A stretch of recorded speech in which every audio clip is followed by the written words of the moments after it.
Alright, hello and welcome back to YGO Master Duel. Tonight I'm just going to be relaxing and playing through. It's a bit of a change of pace from the usual. Been slowly trying to get a new cards for the decks I want, but for now I'm still sticking to my, lack of a better term, pure Tri-Brigades deck. And I went down from gold to silver. Not too rough, really. I should be able to get back up pretty easily. But platinum is only the current cap. Oh yeah, I did unlock a new pet here, as you can see, with Imduk, Dragon of the World Chalice.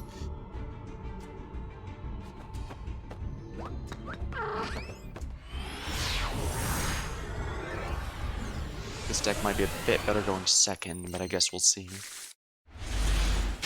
Ooh, yeah, I'm glad I chose that, because this is not very good for an opening hand.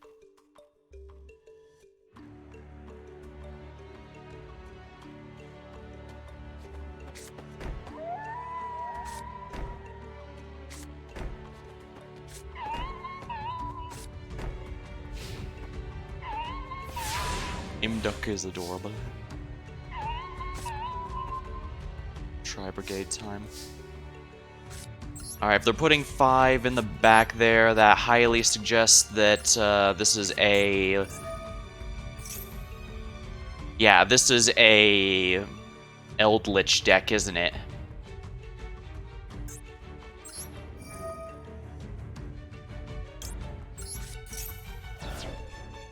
You can't Ash Blossom it, so I can do this. This is a hard or soft once per turn.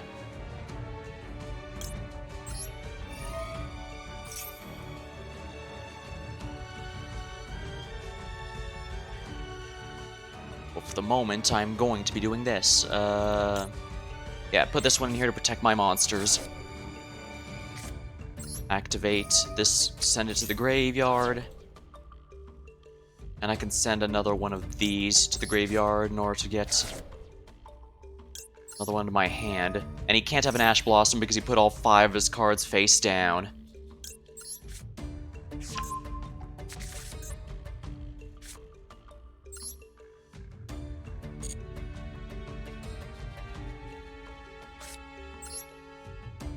Alright, he's going to... whatever it is, he's probably going to negate it immediately.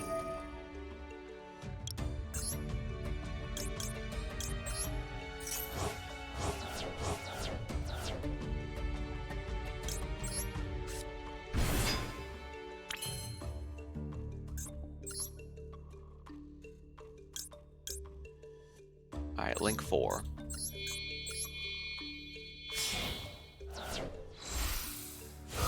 Here we are. Shuriag. Alright, now he has to negate this, or there's going to be a problem.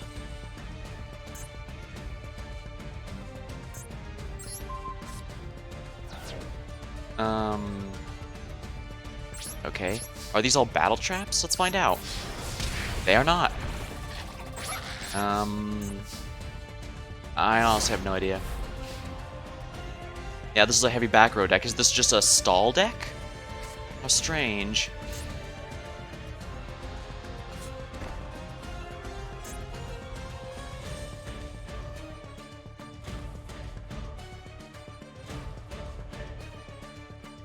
Whatever this is, it's probably going to be important, so I'll banish that next.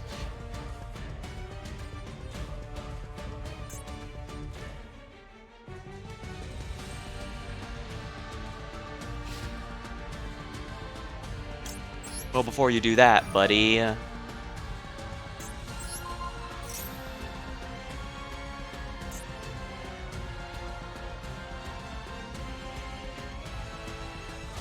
Is he going to negate it?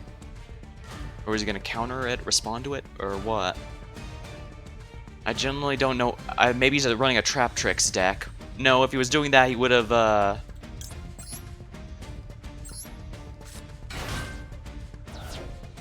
And now I can banish one card. Whatever this new card he placed down is, I want it gone. Let's see. Memory of an adversary. When it declares an attack, you take damage equal if you do banish that monster. Well, that's good.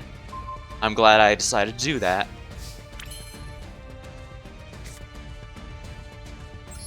Alright, we're gonna use this effect here.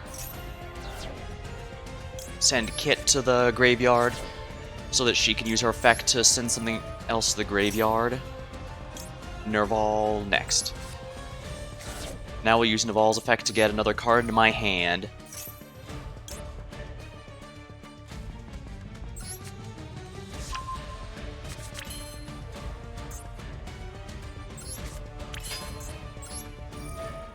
Alright, now I don't want to do 4 cards, so just go with 3 for the moment.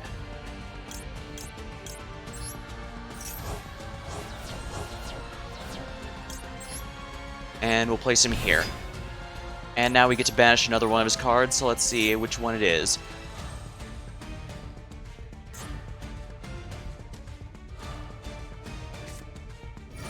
Target 2 monsters with special summon, shuffle them in the deck. You can only activate 1 get out per turn. You can banish this card from graveyard, target 1 spell trap and negate its effects. Alright, I'll use this to get rid of that. Negated. I have to have a Beast Warrior, and Winged Beast monster out to do this, and I just happen to have that. Beast Warrior, Winged Beast, and regular Beast. Nice try, buddy.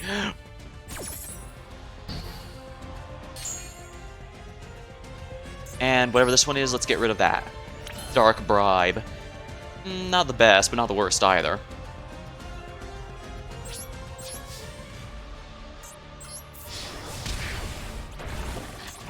I'm gonna look at what this person's deck is, because are they just stall or something? There we are. Good, good.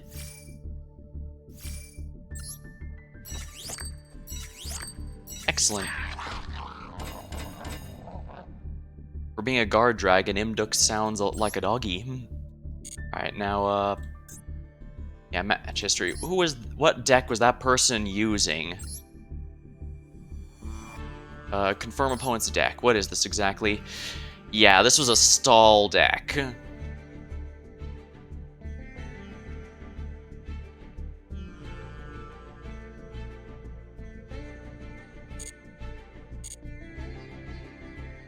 Yeah, that was absolutely a stall deck. In which case, I guess I was lucky I had my, negate on board.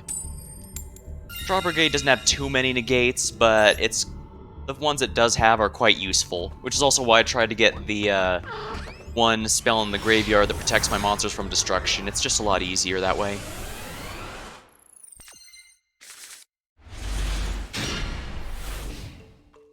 And for someone who doesn't play the game, I'm using the World Chalice field right now.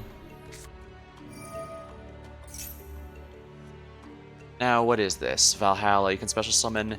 Let's go ahead and max C this then, since you're probably going to be doing a decent amount of special summoning this turn. Oh no, this is Drytrin, isn't it?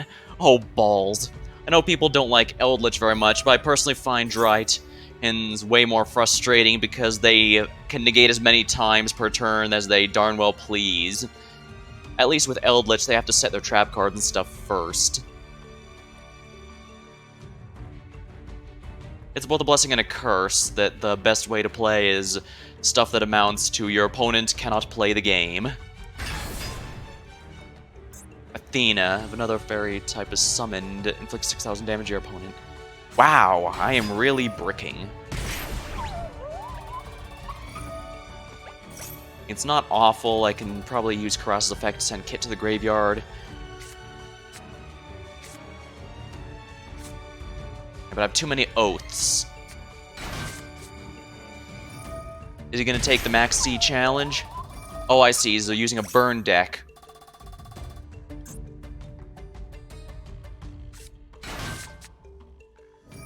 Yeah, he's going to try and take them. He's either going to do burn damage or take the Max C challenge. Either way, it doesn't matter.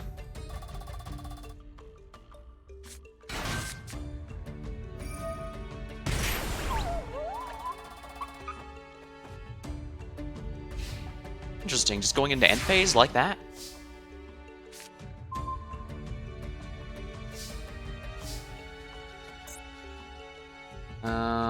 It might be within my best interest to get rid of Valhalla.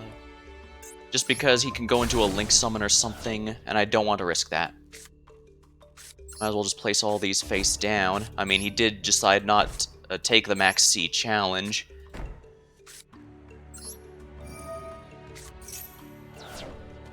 Alright, send this to the kit to the graveyard. That is clearly not an Ash Blossom in his hand, so I can do my combos as much as I darn well please. Move this to my hand. Move a Karos to my hand. Activate his effect. By discarding another card in my hand, I can special summon him.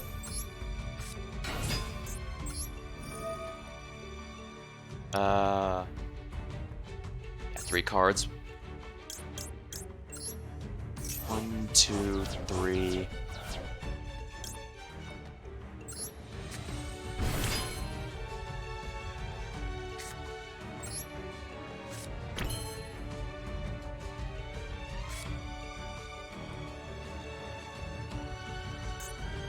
Alright, now I can go into my Link 4, so let's do this here.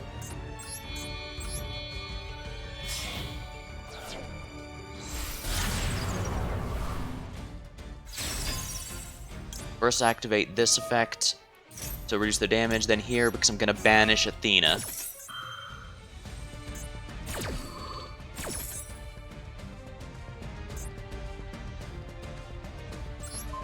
Here we are.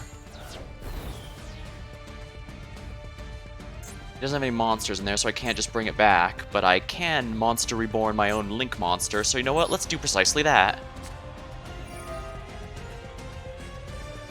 Oh, I can't do that. Oh yeah, because when I use the Tri-Brigade effect to special summon, it doesn't actually count as a proper Link summon, for better or for worse. She has enough damage. She has enough damage she can destroy the Shine Ball here. I'm not gonna go into a Link monster because I need these bodies on the field here. Agent of Creation, Venus. There we go. There we are.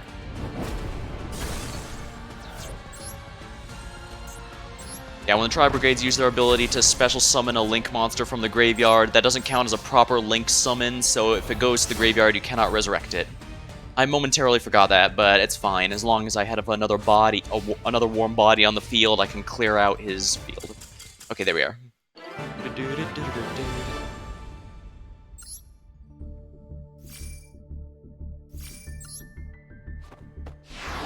Here we are. Here we go.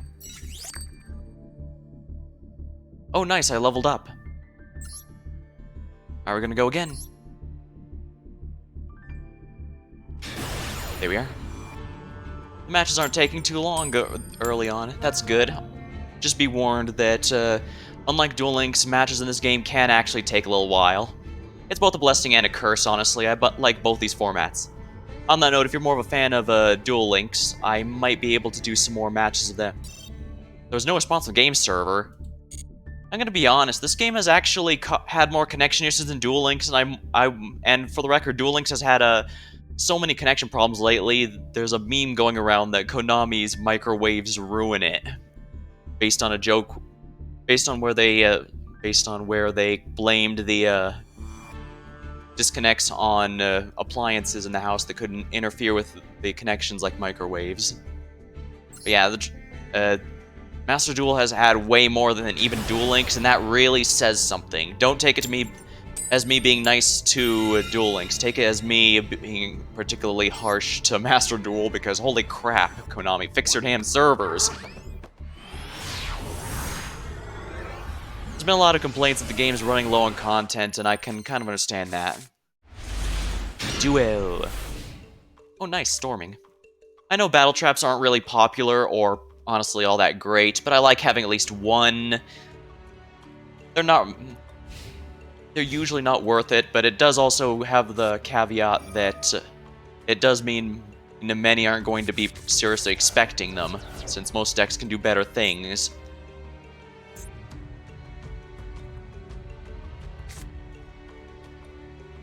All I've got is a hand trap. This is not going to help me any. Maybe I should get a Synchro monster at some point so that worst case scenario I can use her as a...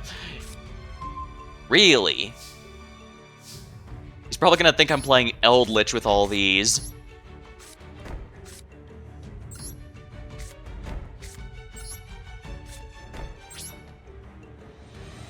Yeah, no doubt about it. He's gonna think I'm running Eldritch or Trap Tricks or something. He has no idea. I just bricked.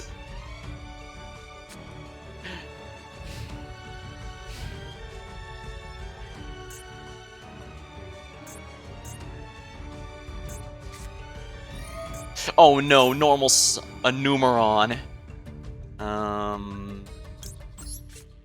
Yeah, no thank you. Getting rid of Numeron deck, eh? I was worried he's gonna normal summon Aliester, but then again he can. Numerons do work well with it.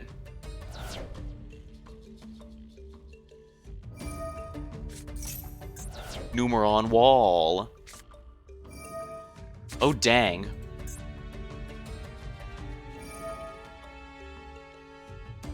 Yeah, he's determined to get the Numerons out, isn't he? I need to wait. Use Ghost Ogre and Snow Rabbit. Actually, the Ghost... Oh yeah, the Snow Rabbit's right behind her. I was wondering where that was. He's gonna go into Zeus, isn't he?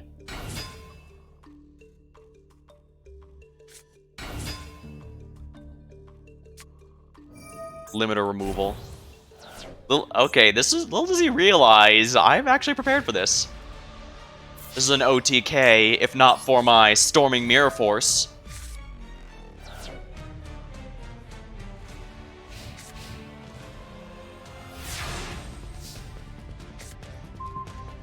This is not an ideal card to be opening with. I need to get rid of that, so let's do it. Because if that field... I have to get rid of that field spell no matter what.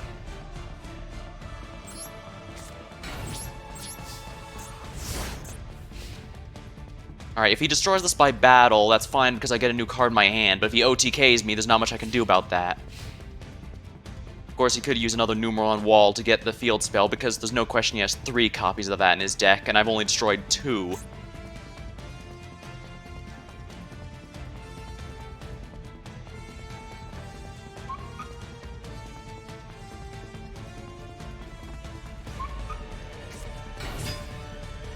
Yeah, yeah, the fact that they have so many cards dedicated to getting a specific field spell shows you just how essential that field spell is.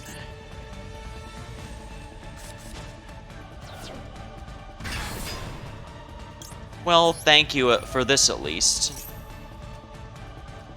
Unless, of course, he has an Ash Blossom, which may indeed be the case.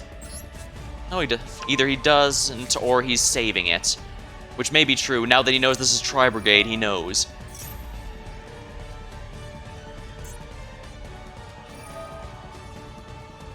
Yeah, this time I'm gonna use Ghost Ogre for sure.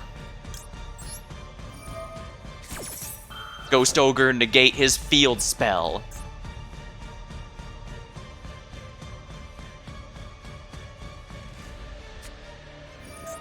Forbidden Droplet. Send any number of cards from your hand. Choose that many effect monsters your opponent until the end of the turn. Their attack is halved. Also effects negated.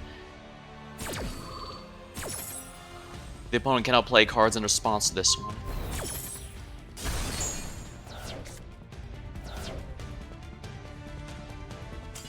Oh dang! I guess because I took out the last field spell, he had no more plays left.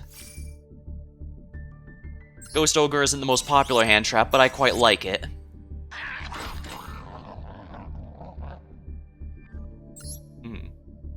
Duel.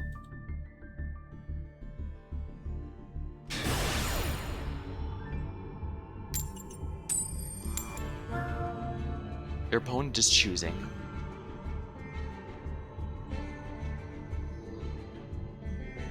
I actually found out there's a spin-off Yu-Gi-Oh manga where the characters all use meta decks.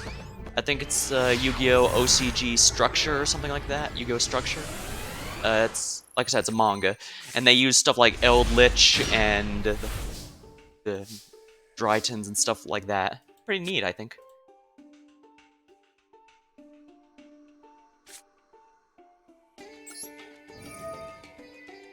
We'll send Kit to the graveyard here.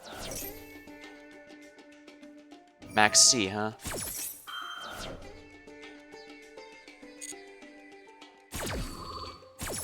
Well, lucky for me, I don't actually do that much special summoning.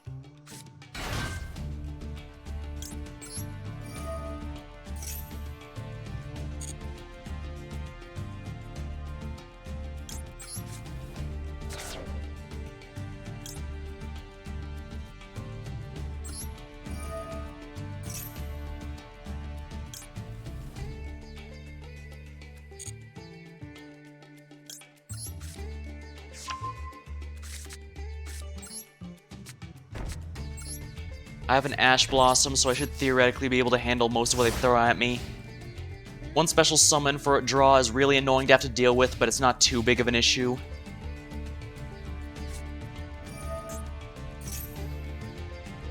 I'm not going to negate that, I'm just going to take the heal. Oh wow, is it really getting 3 Upstart Goblins in a row? Chicken game. Lowest life point takes no damage. Once per turn, you can pay 1,000, activate 1. Either player can activate cards in response to this.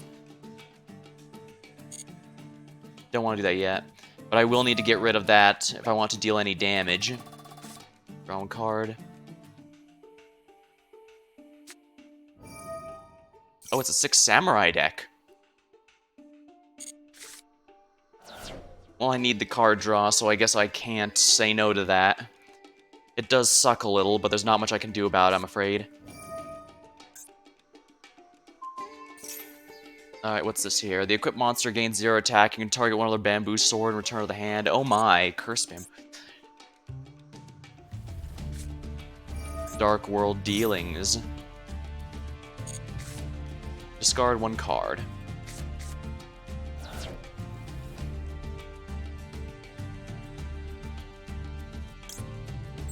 I guess I can get rid of this. I'm guessing this might be a bamboo effect damage deck. Yeah, golden bamboo.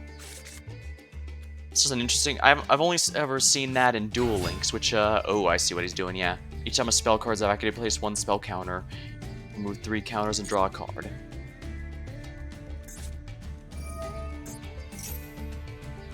You control a bamboo sword, equip spell, draw 2. The chicken game.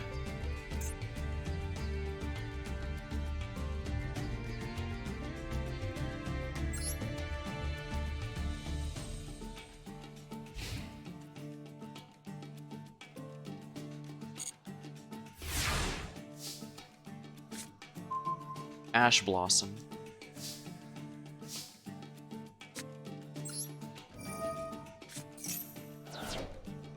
Let's see if he can Ash Blossom it. We'll send another kit. Activate her effect to Foolish Burial another Nerval. And I'll use this to get a hand back, to get a monster back to my hand. Another Karas wouldn't go amiss now that I think about it. Effect activation. 3 cards. It doesn't negate.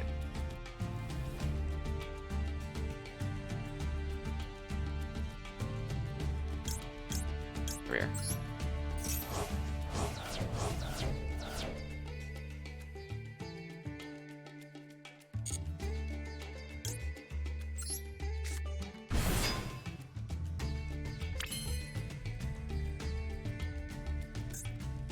Yeah, he doesn't have a single monster in here except for Max C, and Max C isn't exactly something I'd go for.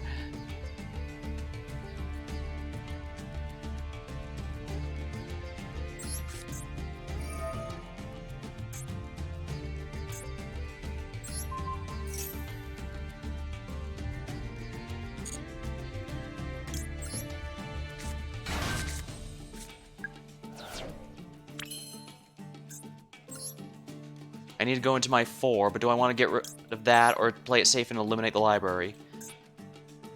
That's not a quick effect, so...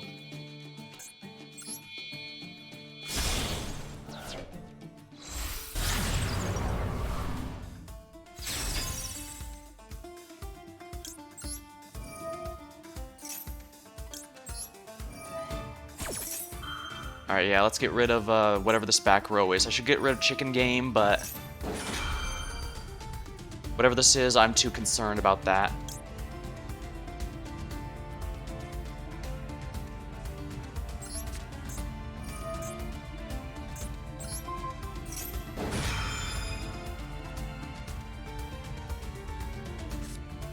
What's this? Your opponent's life point is higher, pay 1,000. Draw 1 card for every 2,000 life points difference. Hope for escape. Ash Blossom that. Dang! A chain of 6.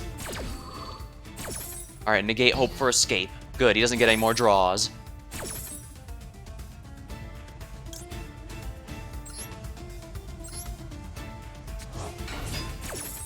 Cursed Bamboo Sword gives them a draw. I can't stop that, unfortunately.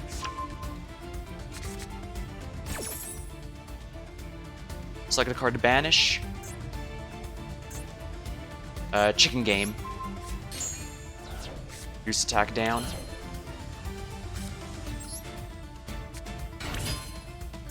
Alright, I need 2. A link 2 here. Phoenix might not be too bad. Farraget might not be too bad. Bearbrum might actually be better here.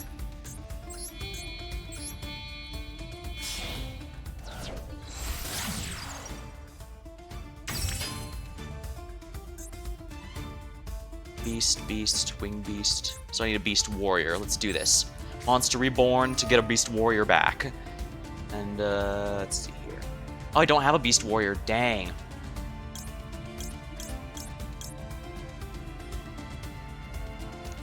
Find another cross. There we are. Okay, yeah, he knew I was about to OTK him. Achievements earned. Oh my. Chain Blazer. Make a chain of 5 or more effects. Oh, nice. As well as Master of Spell and Traps. Not bad. Slowly climbing my way up.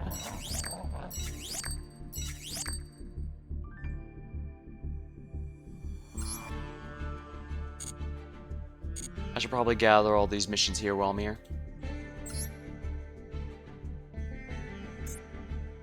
Which one? Oh yeah, I need to do a lot more healing, but luckily the opponents are doing it for me, thanks to Upstart Goblin. Increase duelist level, excellent.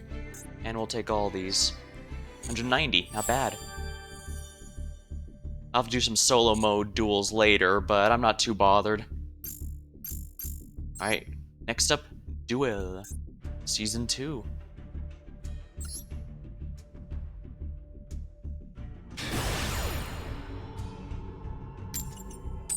Looks like they also got Imduk as their partner here. I'm still trying to put my Mayakashi deck together, but unfortunately I do need another engine along with it, and Shiranui's not cutting it, so I'm unfortunately probably gonna have to end up using Eldritch. I'd like to run Mayakashi Pure, but it seems it just doesn't work for that. Most of the Mayakashi main deck monsters aren't that good if we're blunt. Photons. Ooh, this person's running a Galaxy Eyes deck. Neat.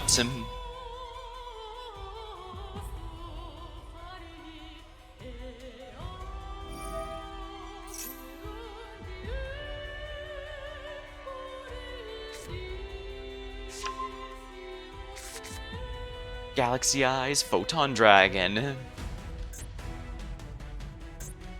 I do like the Galactic Soldier aesthetic that the Photon and Galaxy archetype has.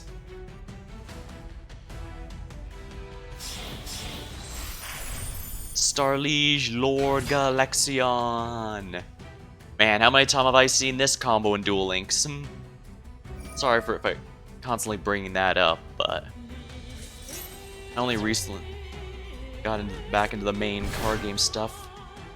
So, still trying to adjust here, but it's pretty nice. And it seems they are also doing the Tri-Brigade, the World Chalice field. Unlocking this field, I just want to say, was an absolute nightmare and a half. They give you a Mech Knight mixed with World Chalice deck, which isn't too bad on its own, except the enemy has a deck that's way better, and synergizes better, so I end up doing this so many freaking times. Just unlock A, so you can bet your sweet Bippy I'm sticking to this field just to show, yeah, I beat that stupid mission. Cyber Dragon Nova. This card is sent to the graveyard. Well, I have the feeling he's not going to need to worry about that, because I'm not going to send it to the graveyard.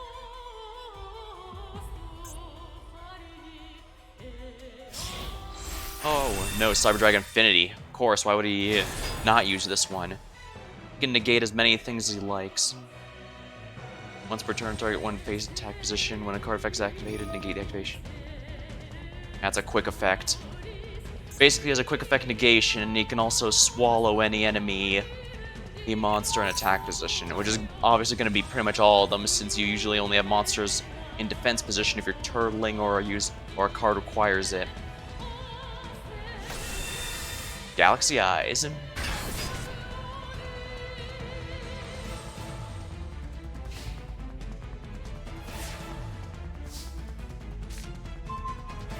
Tri-Brigade Curus.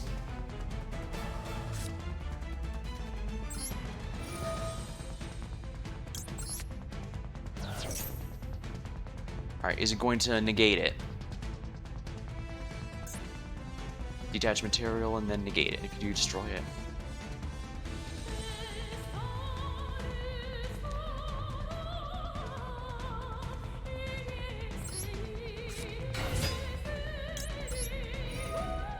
This is a graveyard effect, so I'm not worried about that.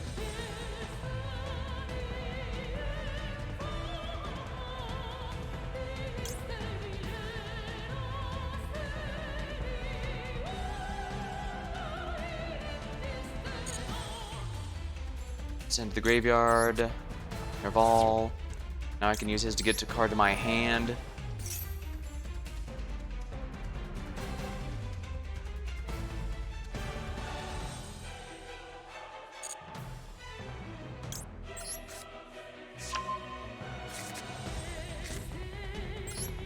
Alright, by sending this to graveyard, I can send another.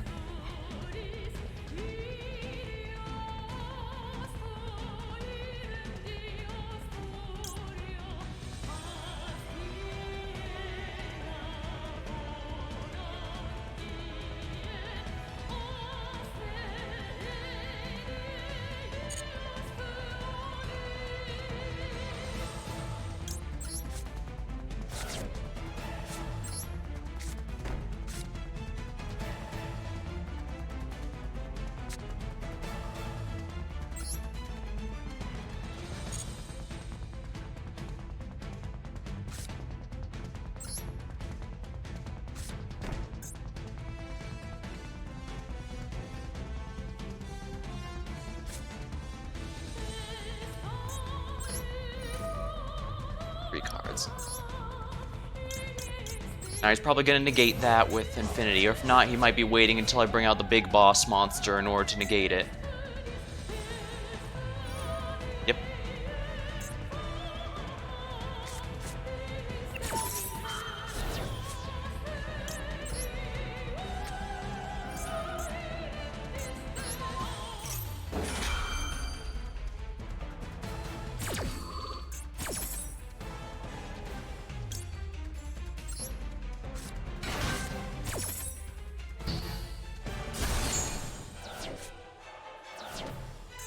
Effects are negated.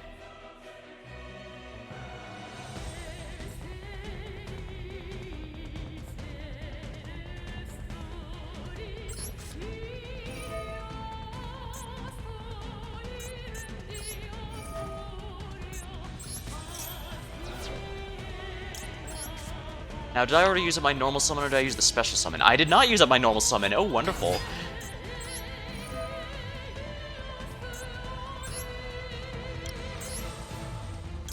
Excellent. I knew I was making the right decision there.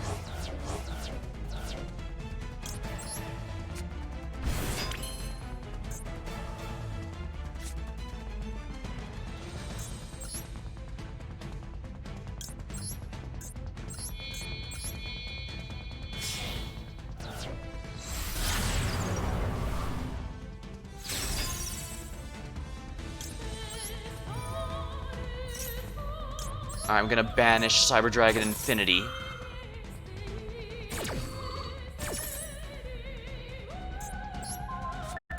He already uses Negate, so he can't do it any further.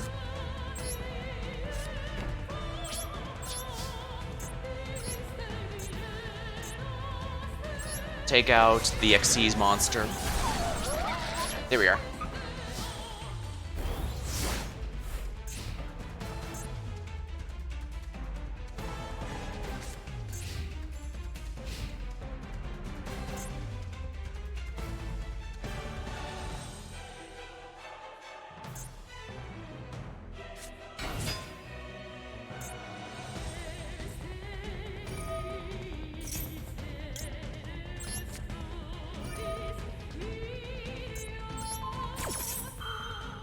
Tri-Brigade Oath to bring this back. Special summon this one here in attack position, sure.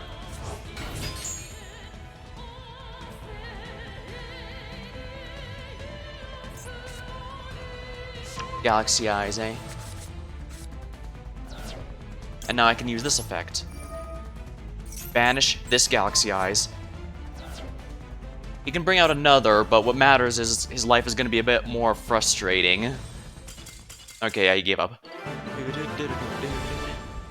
Banishing enemy monsters is such a powerful effect. That's why I relied so heavily on it in Duel Links with my Amazonas deck.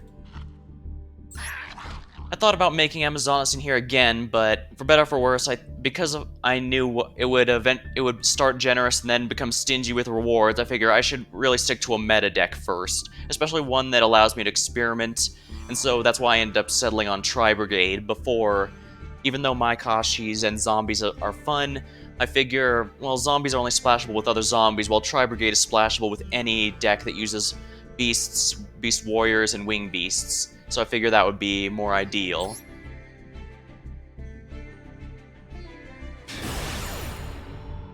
The Knight. Opponent's choosing whether or not to go first. I'll grab a drink from my soda here while I wait.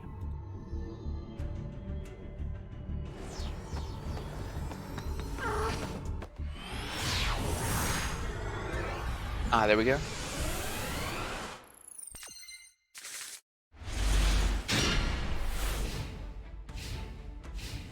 Looks like he's using the Gear Town mat.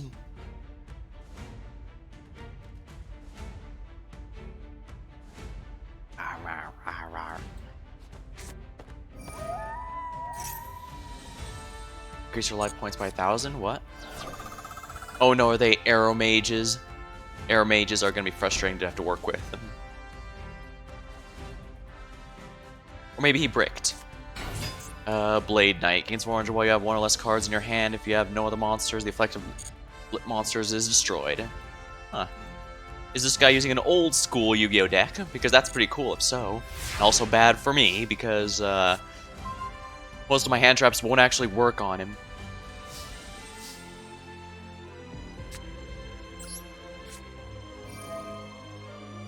Whatever this is, I want it gone. Door of Destiny. Banishing number of Utopia cards. I remember someone did the math and found that card is technically incapable of an OTK. She's not a flip monster, so when he destroys her, he shouldn't... Yeah, flip monster. She's not a flip monster, so he should just destroy her. I'll get the free Foolish Burial effect. Stand by. Main phase 1.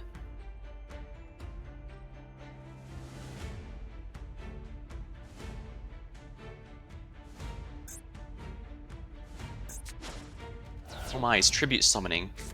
Oh, is he using Monarch? No, summoned Skull. Interesting. Fortunately, Max C is absolutely worthless then, because he's not doing special summons.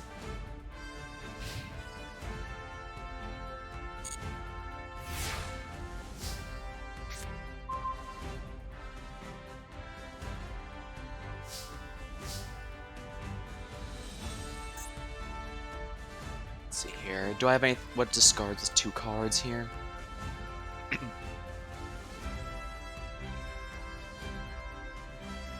Yeah, here. What are my other Link 2s? To affect monsters, listen card points can be destroyed by effects to monsters you can switch control.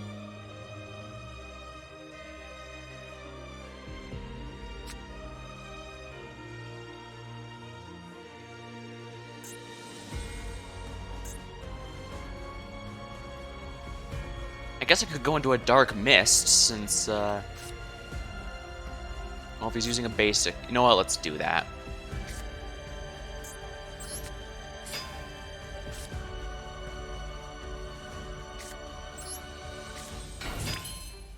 Let's do it, Dark Mist. Oh, I can't go into Dark Mist. Right, because I'm locked into... Okay, that's fine. Alright, we're gonna go into one of these here. And also, you cannot use monsters as linked material for the rest of this turn.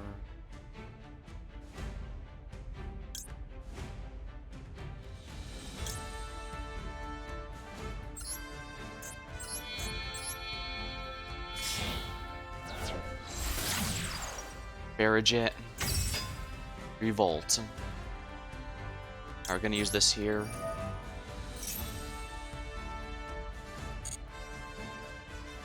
Send to the graveyard. Let's activate his special effect.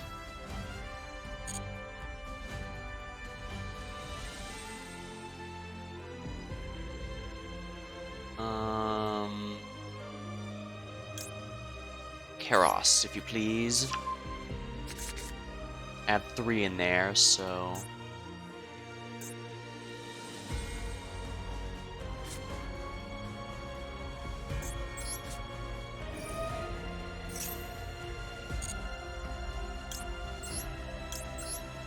Alright, I can do this then.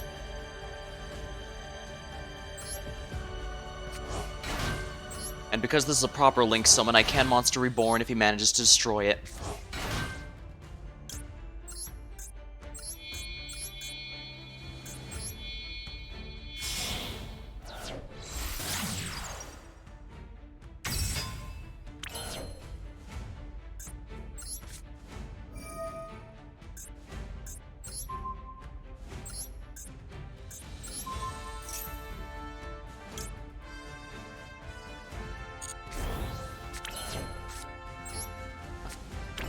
Probably should get out the big one, but I kind of want to keep out the separate monsters so I can do this. So I can get the most damage out of this turn. Because as nice as my boss monster is, and I could have taken out whatever this back row is, it clearly wasn't a threat, as you can see. And now his Summon Skull's gone, so unless he has Monster Reborn in there, he's not coming back. So yeah, I think it was better that I kept the 2 monsters separate rather than going into the boss monster, because that resulted in a bit more damage overall.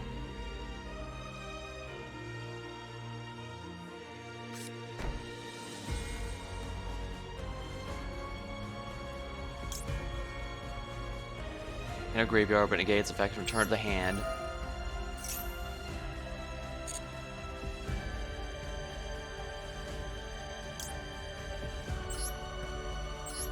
Alright, this is going to be returned to my hand at the end of the turn, but that's fine.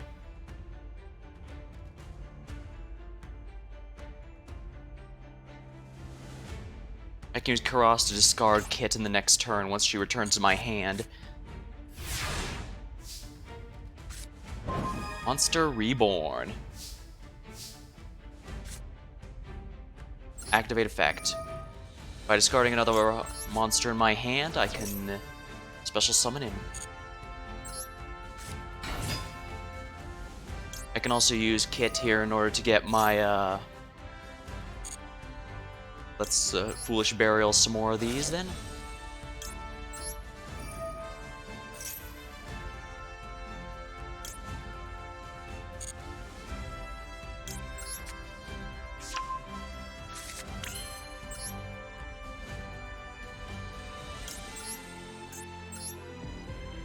Yes, count him. Silver Sheller is 3 materials, if you please. Alright, now we'll finish off with the big boss monster. Whatever this card is, I want it gone. Here we are. That wouldn't have actually done anything to help him.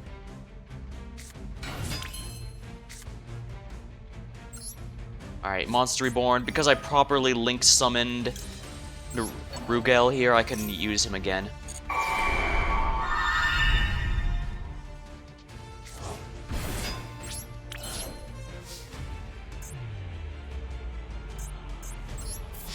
Direct attack.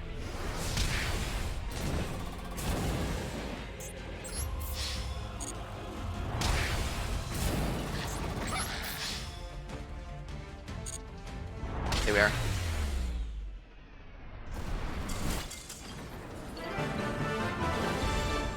There we are.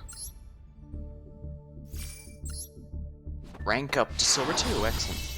I know it's not a big deal because you can't D-rank until you can't D-rank until you reach Gold 5, but it's still nice to watch that little rankings number go up. What kind of deck was that person running? Was it really an old school one? Oh, yeah. This was definitely an old school Yu-Gi-Oh player.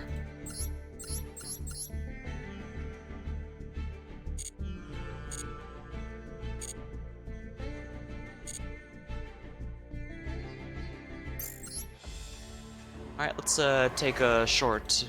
We've been going a bit for... Let's take a short break here to go through the Legend of the Star Heroes, chosen by the World Legacy. This is a two-part story. So I'm going to do the first part here, and then continue the next one after a few more duels. The scenario. Just as a nice little break. Chosen by the World Legacy. I think I mentioned before, but this is based off a JRPG storyline, and you'll notice it why. The rulers of this star were not human. That world was ruled by 7 mechanical life forms known as the Mech Knights. And across the land spread their vanguard, the Crawlers. These Crawlers tend to swarm and destroy all the human-made structures in their path. Sometimes they laze out and don't do much of anything of value, but, what can you do? They most likely lack any emotions. I mean, they might have some, but they don't seem particularly bothered by their destruction. Helpless before these ruthless machines, mankind had no choice but to live in hiding. Dense with thick trees, gloomy even in the daytime, the hinterland known as the Forest of Stars. Therein lays a village where humans lived inconspicuously. The village was protected by a barrier that would prevent intruders from invading, or even discovering it. If you remember the Gensokyo barrier from Toho, it's kind of like that. The ritual wand, passed down through many generations, made the barrier extremely resilient and made it never broken, not even once. But even so, the villagers were suffocated by their anxieties day after day, and not knowing when the great threats would come knocking at their doorstep. Within their suffocating the unease of the village, there were still those determined to fend off the Crawlers. Arum and Ninjutsu. There was a reason they fought so desperately. It was the village priestess, the younger sister of Ninjutsu, Ib. From birth, the priestess possessed a divine power that synergizes with their ritual wand to create barriers. Ib's power was the strongest the village had ever seen in its history, but it was meager compared to the frightening forces that grew stronger by day. Her companion saw how hard she was trying to put on a brave face for the villagers, and wished they could lighten her burden, even if by a little. Arum and Ninjutsu, along with the baby dragon Imduk, crossed the barrier in hopes of slaying even just one Crawler. One day, Ib heard from inside the forest a faint sound like that of a human voice. Arum and Ninjutsu could not hear it. However, Ib proclaimed that she kept hearing the voice. Afraid that Ib would venture in the forest alone, when Arum, Ninjutsu, and the baby dragon Imduk set foot inside the hinterland.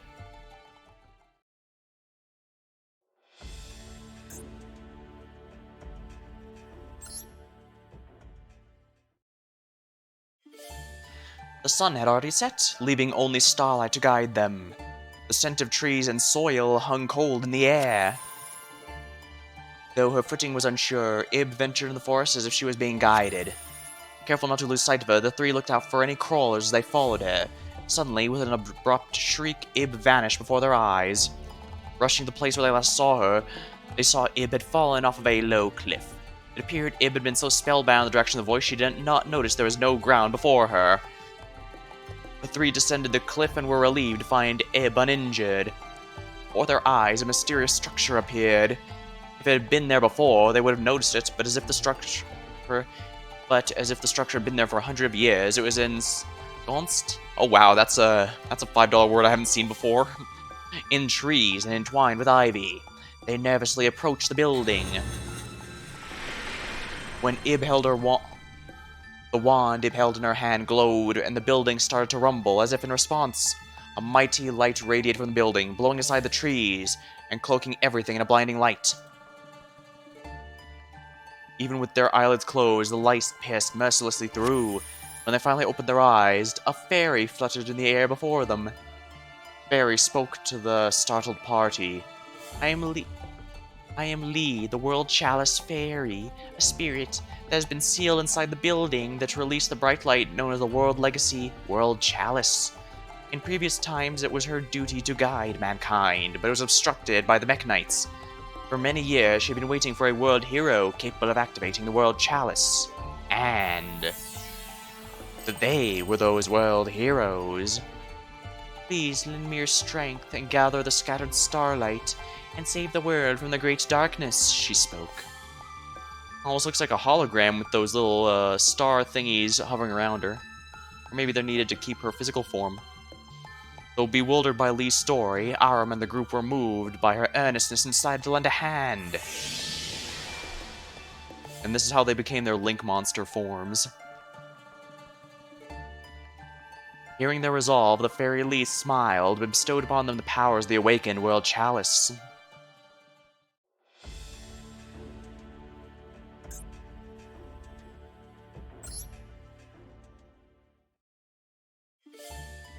To protect humankind. Accepting Lee's earnest wishes, Aram and the group promised to help her. Accompanied by Lee, they sought to return to the village, but were encountered by crawlers who blocked their way. Aram, Ninjutsu, and Imduk stood before the crawlers with their new strength coursing through their bodies. As they stood between the monsters and what they sought to protect, tension hung heavy in the air. A cold sweat dropped from Aram's chin, dampening the forest soil. As the great tension crescendoed, the party suddenly seized upon their foes, lunging forward towards the exoskeletons of the crawlers. Aram's sword cleaved the enemies with ease. Ninjutsu's lance pierced nimbly, and Imduk's claws teared ferociously at their metal hides. Yeah, as you can see, they're now Link monsters. The battle was over almost as quickly as it had started. The power of the World Chalice that Lee had granted them was much greater than expected. They couldn't conceal their surprise at the World Chalice's great power that now dwelled within their bodies. According to Lee, there are 6 more world legacies in the world with equal power to that of the World Chalice. If they were to be recovered, it would possibly not only destroy the crawlers, but the Mechanites who rule the world. This information provided a great way of hope for the village people who sang YMCA and lived for so long in the gloomy forest. Following Lee's words and the guidance of the World Chalice, the young folk of the Forest of Stars set off on a journey to seek the new world legacy.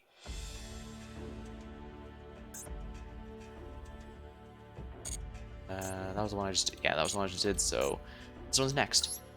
Yeah, you may notice this one's a lot longer than the others, and we're only getting started. And so the journey of Aram and the party began in search of the world. And so began the journey of Aram and the party in search of the world legacy.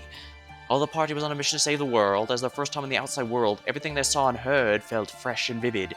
No matter how many crawlers would appear, Aram and his friends would fend them off, as they did for several days. How long must they have walked with Lee as their guide, and the World Chalice as their beacon? A humid wind caressed their cheeks. Well, if this is anything like a standard RPG, they probably had time for some side quests, or maybe even grind if you're so inclined to do that sort of thing. Before the party lay a vast swamp. A great artifact was submerged in the muddy expanse. A giant armor laying in the bog. It was one of the express purposes of this trip. The world legacy known as the World Armor. However, they find more than just the world armor there. Not only on the surface of the armor, but also inside. Dark figures squirmed. Oh my, that is quite creepy. Like ants on the corpses of a dead insect, the crawlers swarmed the world armor. The number was countless. From red monocular emanated a bizarre light. From a red monocular, so their single, for lack of a better term, eye, emanated a bizarre light that filled the party's field of vision. The horrific sound of the crawlers' metal hides screaming against each other united in a thunderous cacophony, as if the earth itself were shaking. Standing before the three were superior specimens possessing power far greater than the crawlers they'd crossed their paths recently. Witnessing an overwhelming sight, the party decided it was reckless to try and break through the front. On Lee's suggestion, the three fiends dared not engage, and instead headed for the world armor.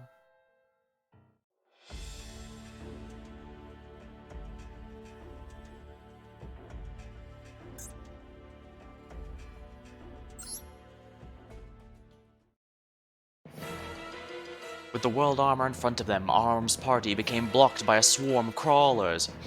No matter how many monsters they defeated, a new swarm appeared, trampling the debris of the fallen, and now divided, the party struggles. The seemingly endless battles that whittled the party's strength down to almost nothing. They were unable to advance, but retreating was not an option either. They had no choice but to fight until all strength was gone. But just then, as Arum and the party were about to collapse, Lee called out to them, "By defeating the superior X-Crawler, you should be able to halt the movements of the other crawlers." In the midst of battle, Lee had discovered that the X-Crawler was the commander of the crawlers. Trusting Lee's insight, the party pierced through the siege and closed in on the X-Crawler. The X-Crawler resisted fiercely, but they channeled the last of their strength to defeat it. Just as the commander collapsed, the swarm of crawlers surrounding the party suddenly stopped moving.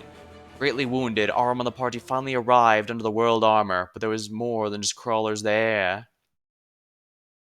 It was the Power Rangers.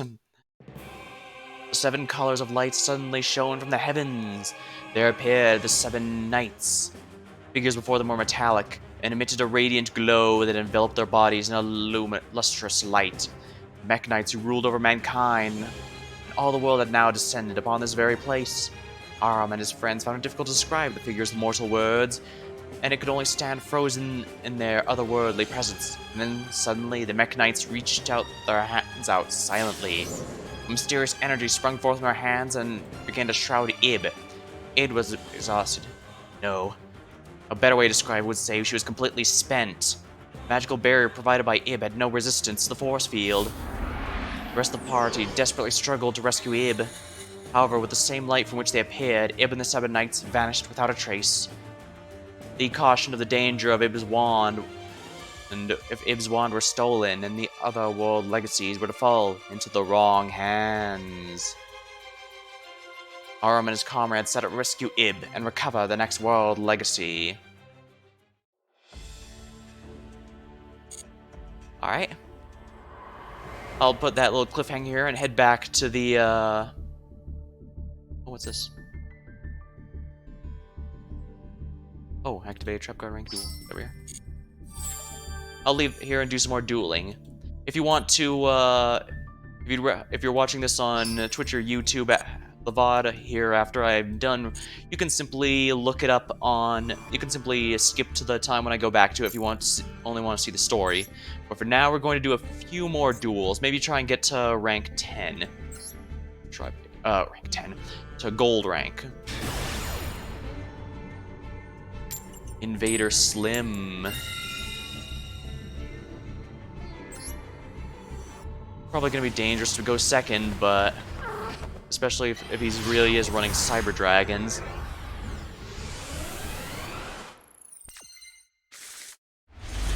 Ooh, I'm glad I went second here because this is not an ideal opening hand.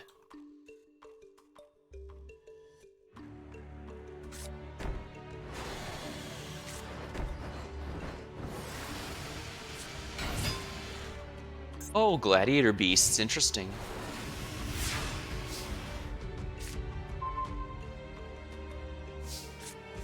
Well, first things first, MST, this one. Ooh, bottomless, that would have been painful. Let's try this again then. MST. Infinite Impermanence. Well, I'm glad I did it that way then. Fortunately, I can't do much here, so, that'll be all, thank you. Alright, if I get their Gladiator Beast fusion monster when they tag out with Ash Blossom, it should prevent them from doing any special summoning.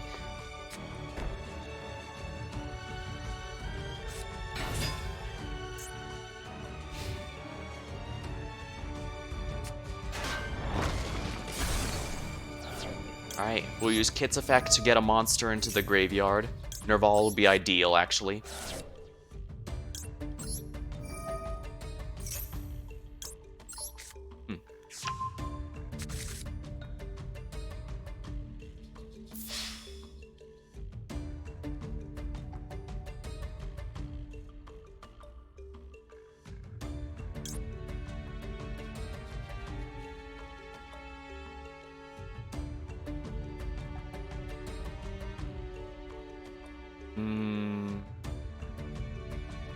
Yeah, let's go. Let's just take the. Let's just eat the hit.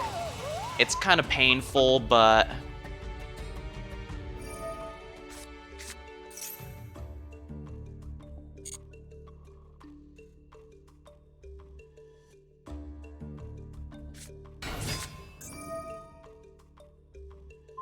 Oh, he's gonna force my hand anyway, is he? Alright, we'll just use Revolt then.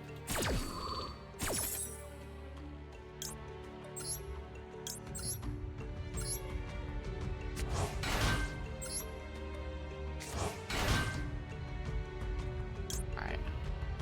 1700, and yeah, let's go with the 1700 one just so they, here we are.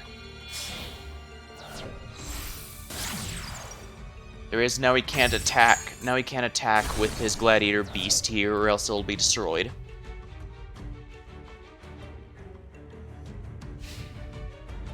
He's probably going to attempt a Contact Fusion.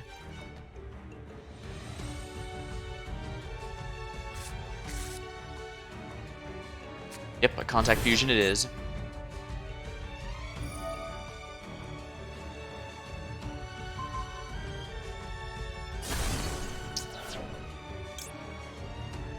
One card on the bottom of my deck.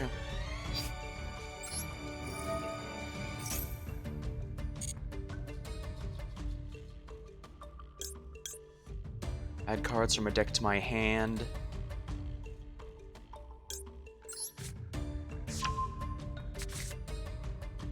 And let's put Monster Reborn back there because I don't specifically need that one.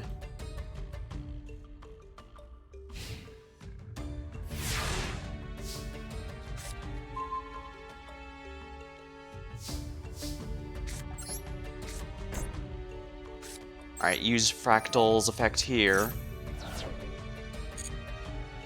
Send Kit to the graveyard. Then use her to send Nerval to the graveyard.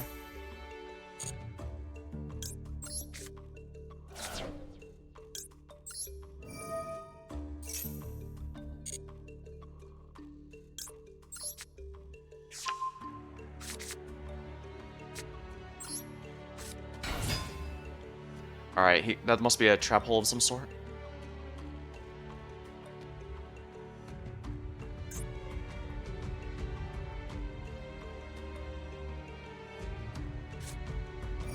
Infinite impermanence.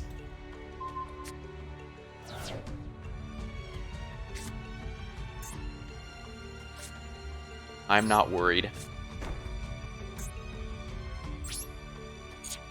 I guess I can wait now. He's gonna attack with his Gladiator Beast and then use its effect to summon 2 more, and then I'll Ash Blossom that so that he loses all of his card advantage.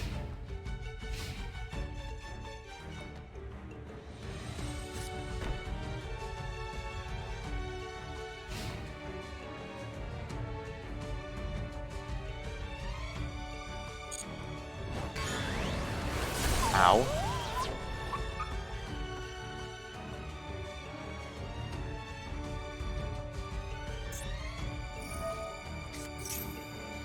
Ash Blossom.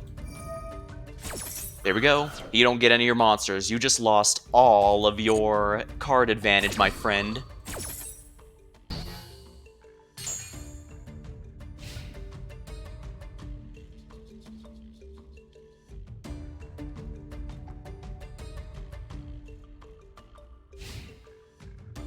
Alright, before you go into your next turn, because you placed it this turn, you can't activate it. So we're going to special summon 1, 2, 3, 4. 1, 2, and I do this in the end phase so that he does, to make sure he doesn't have any other plays he can potentially do.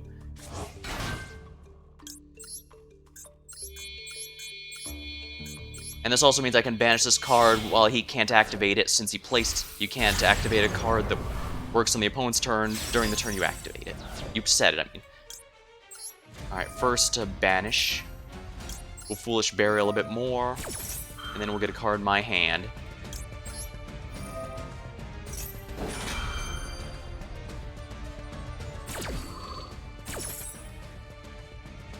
Okay, this guy into my hand, just because he has a decent attack stat. I'm gonna Foolish Burial another Karas. And I'm gonna banish whatever this is, just to be sure he can't use against me. Alright, yeah, that wouldn't have done anything.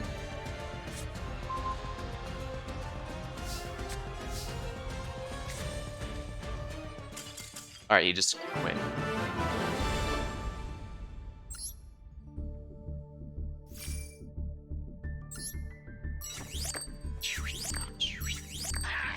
Excellent. Glad Imduk is pretty pumped. Alright, we're gonna go again. One more win, I go to Silver 1.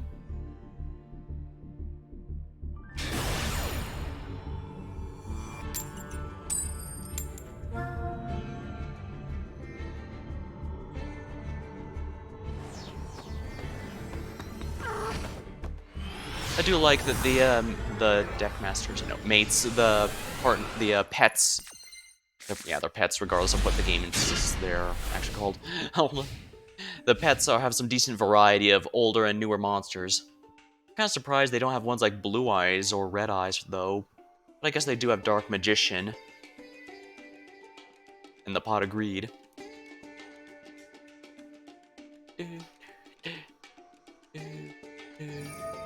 Ooh, this is a Dark Magician deck.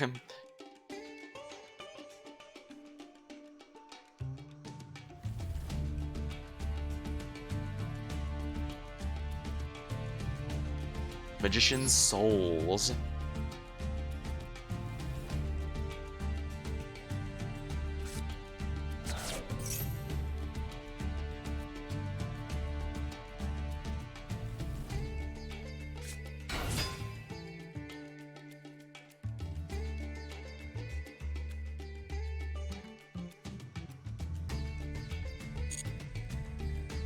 Alright, he's probably gonna activate its effect and I'll infinite impermanence that.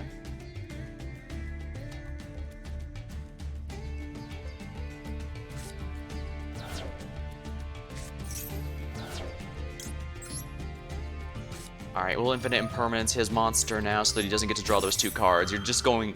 Congratulations, you just permanently went -2, buddy.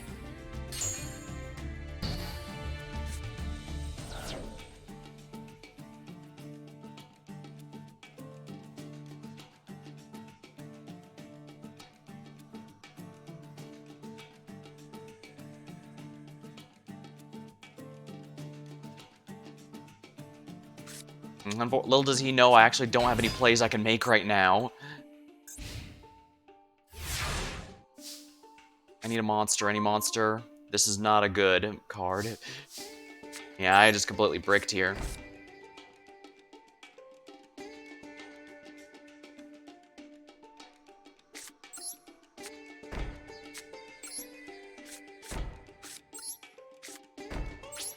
He probably thinks I'm doing trap tricks or a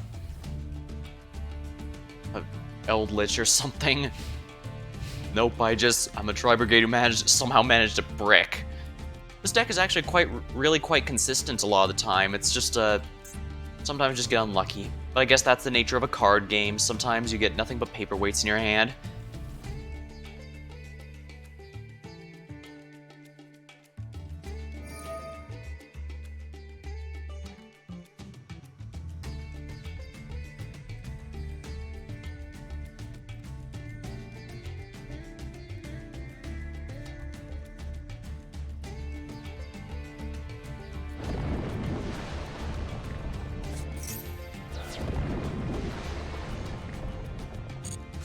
I do like there's plenty of things to click on, which is good because, you know,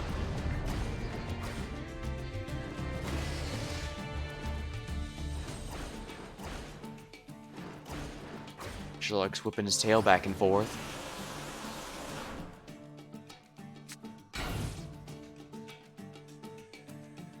I'm surprised he's not putting these two in defense mode.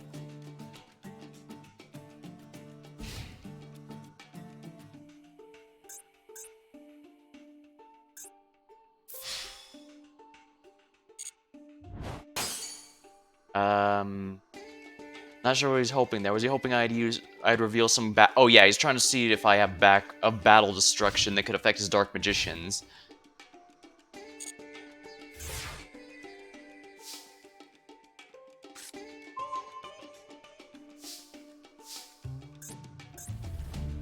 Okay, good. Tri-Brigade standoff. Activate its effect.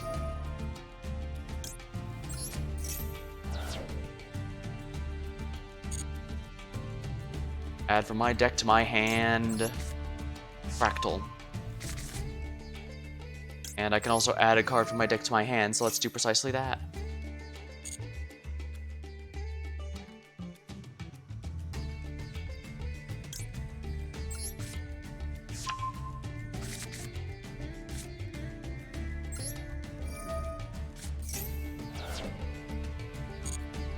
Alright, I need a Foolish Burial. Let's use a kit. And since I already sent Nerval, I can't do it again, so let's use her effect to send, Rendezvous, because this can protect my Tri-Brigades from destruction by banishing from graveyard. Now, how many monsters do I have? 3.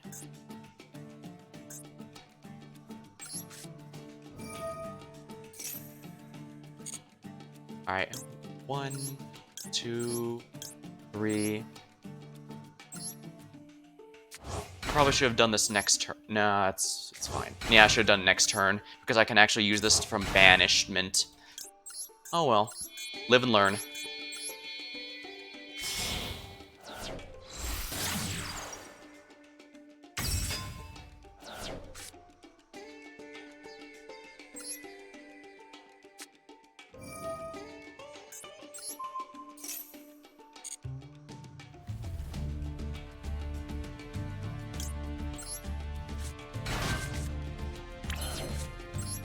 Normal summon him. And we're gonna go into my 4 now.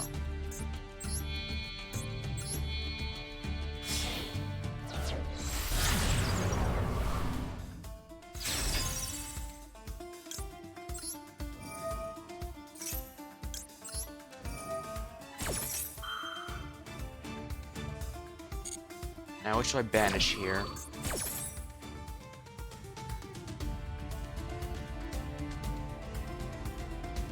During your opponent's turn, you can discard some, you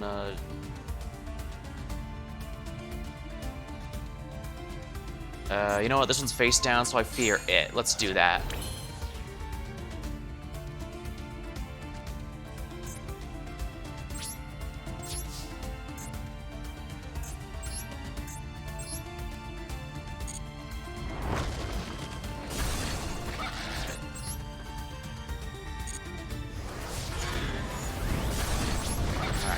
I have to be careful because if he gets draws Eternal Soul or something like that, he could actually make a comeback. Dark Magicians are actually quite threatening if you aren't paying attention to their spells.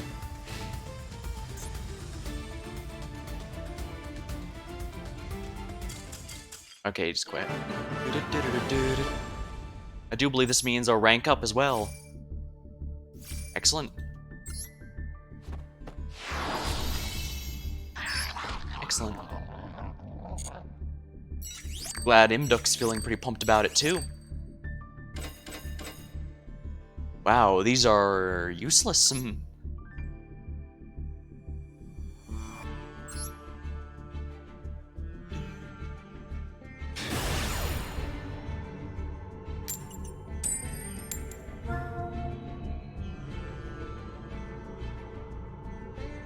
I do like the amount of variety of decks I'm playing, but rest assured I'm under no illusions that this is standard.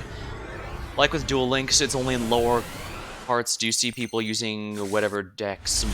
Once you get higher up, you'll see the occasional non-meta deck, but I guess I should have... yeah, once I get into gold and higher, it's definitely going to be nothing but metas, especially Drytons. But I guess I can't complain about Drytons too much. I'm using Tri-Brigade, and they are absolutely a meta deck.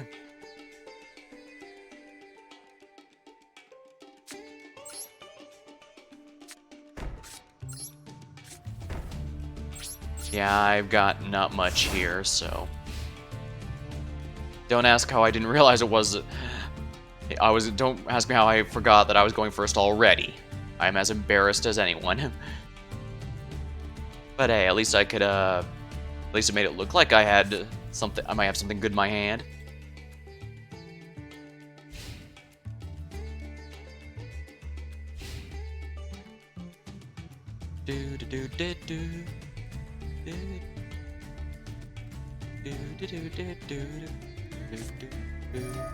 Oh, dang. Destroying either... I would have preferred to destroy the other one, but oh well.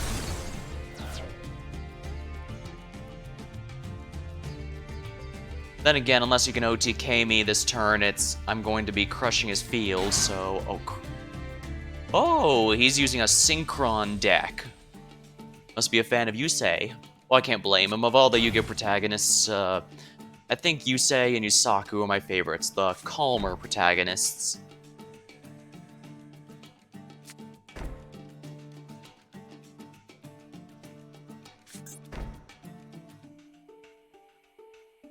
Of course, this also means he most likely has Scrap Iron Scarecrows, which is going to be a little annoying.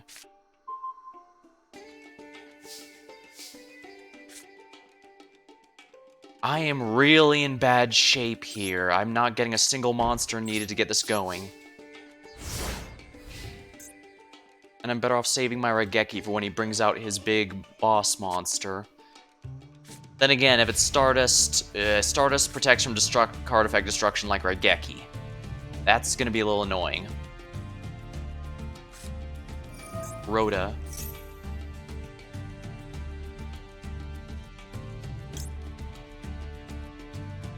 I guess I can max C this.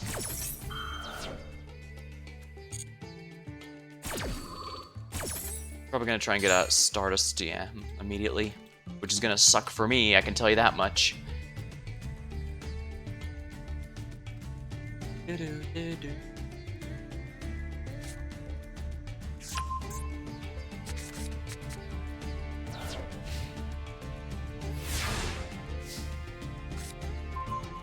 Holy crap, I am getting nothing good.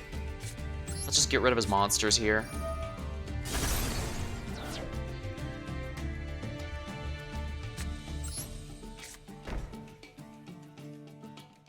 He probably thinks I'm running a stall deck or something, but no, I bricked really, really hard.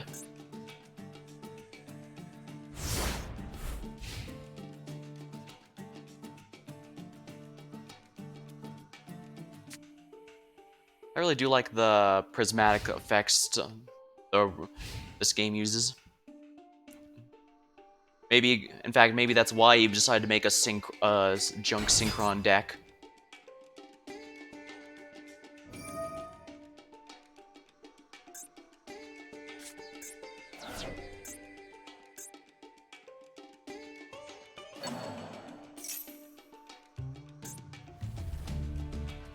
Yeah, he's getting out Stardust. Oh boy.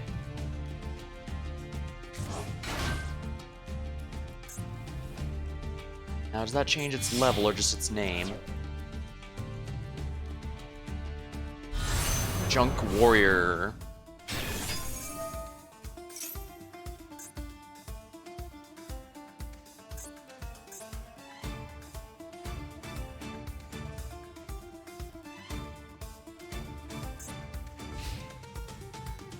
Yeah, unfortunately, I can't do anything to stop this.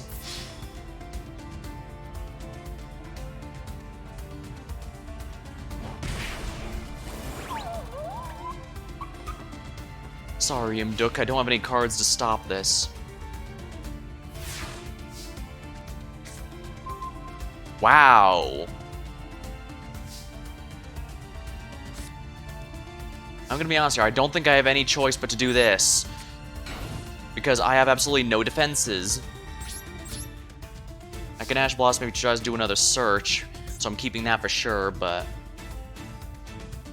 Yeah, I am not getting lucky with what I need, drawing what I need.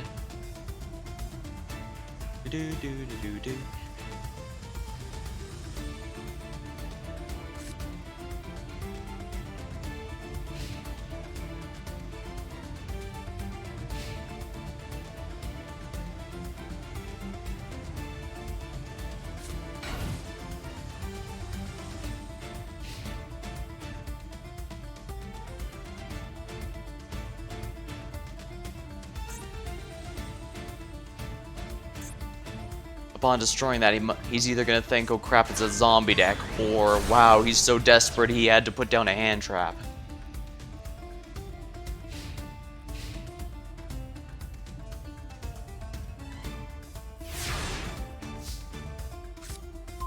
Holy crap!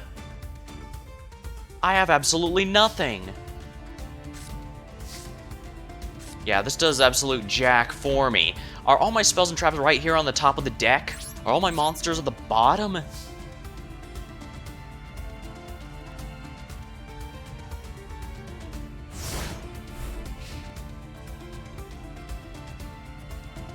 Yeah, if that's a tune, if this face down card's a tuner and he goes into Stardust, he might even be able to go into Shooting Star. And if he goes into Shooting Star, I'm sunk. I have no defenses against that.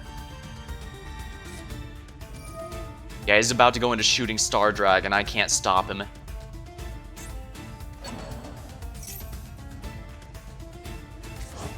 Oh, no, he can't go into Shooting Star Dragon because Shooting Star Dragon requires a Synchro Tuner.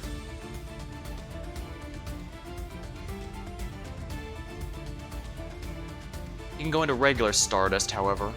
Oh yeah, Shooting Star Dragon requires one Synchro Tuner and one Shooting Star Dragon specifically in order to make it. One, Junk Berserker.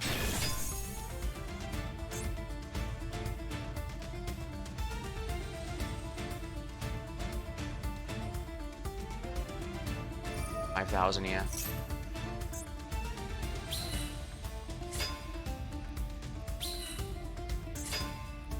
Yeah, he's about to OTK me in it because I have absolutely nothing.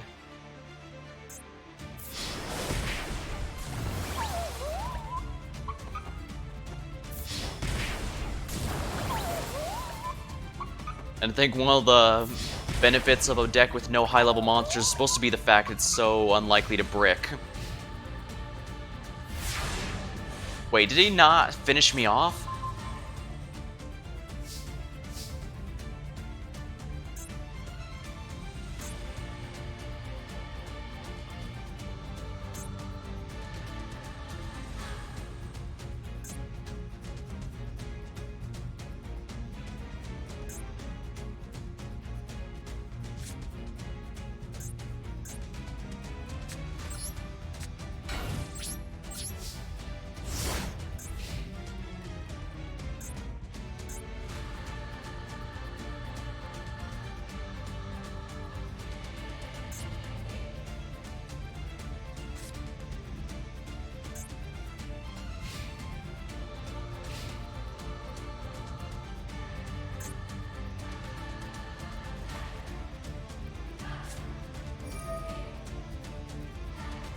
Yeah, you can destroy any of my back row you want. I genuinely have nothing that'll help.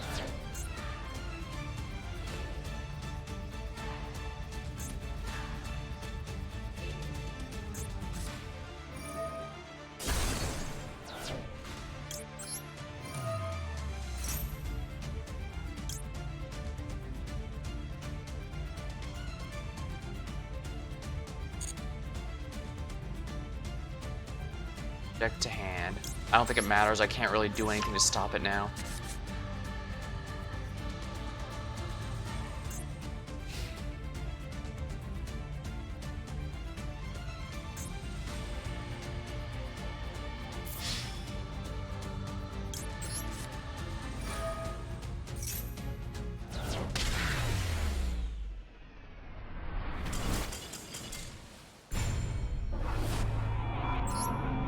I did not draw a single good card that whole time, or at least not until the tail end, after it was too late. Yeah, that was awful. Well, I guess I was due for a painful loss. I've been on a win streak for far too long.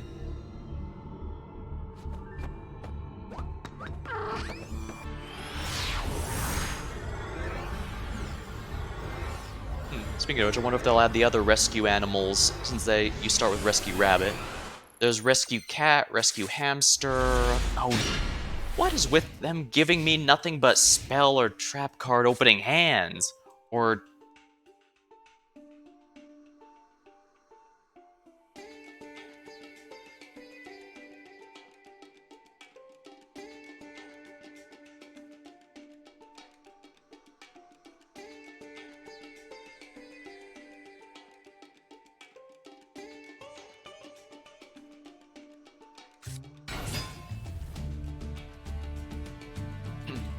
Ooh, Blackwings.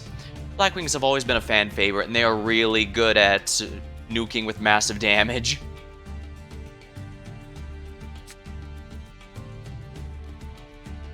Rendezvous. I don't know what... yeah, I run this card at 3 because I like the protection offers. The problem is I have to get it in my graveyard first. It's usually not worth playing specifically... Well, first things first, destroy whatever is down here.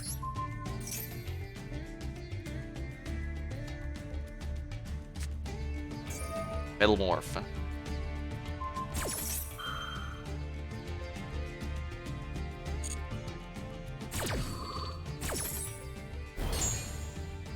There we are.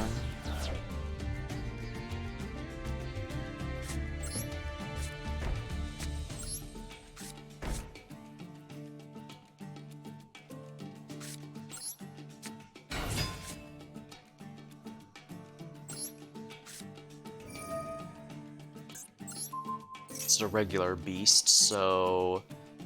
Nerval's the only one I can call, unfortunately.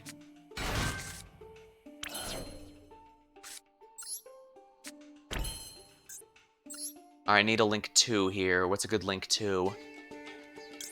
Nightmare Phoenix might not be too bad, but I can't use his effect to destroy back row here. Bearbrum might not be too bad, simply because it's stronger than this Blackwing here. Alright, good. Deck to your hand. Alright, we'll use this effect to Foolish Burial a Kit, and I'll use her effect to send another Rendezvous to the graveyard here.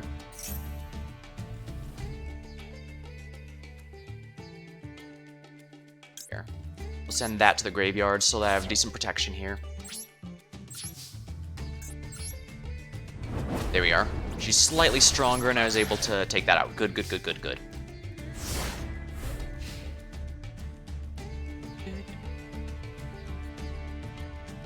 I think I salvaged that hand pretty well, despite it being far, far from optimal. Alright. What do the Blackwings have? Wait, 50. Discard special summon, you can target one monster, cannot be destroyed by battle or card effects this turn. Okay, it wasn't special summon from the graveyard, so it doesn't matter. The card is currently banished, and it was banished this turn, you can add it to your hand. If this card's in your graveyard, return one face-up card you control to your hand, and special summon this card, take 400 damage. He probably thinks he can... Oh no, he has to get rid of Guard Ghost to do that.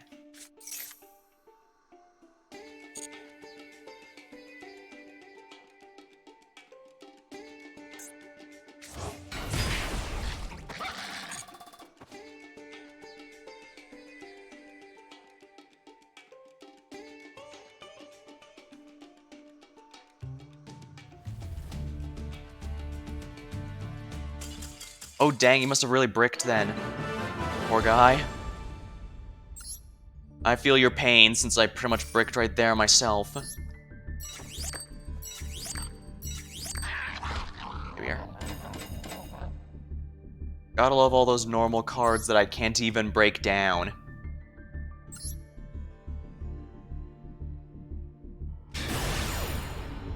Lovely.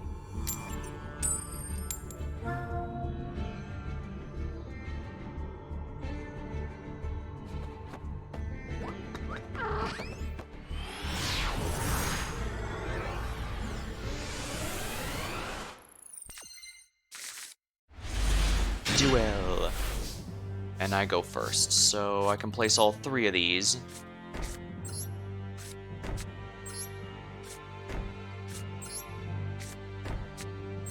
And he's probably gonna think I'm Trap Tricks or something with all these face downs. Believe me, man, I don't want to do this many face downs either, but that's how it goes sometimes. Should probably also adjust this deck, maybe put some kaijus in there. Sky Striker. Airspace, oh dear. Sky Striker is really not pleasant. Their control deck. Which one will he destroy? Which? Well, he destroyed the one I care the least about. Or rather, the one I'd rather be in the graveyard anyways. Rescue Rabbit's pretty cute, but then again, so is Imduk.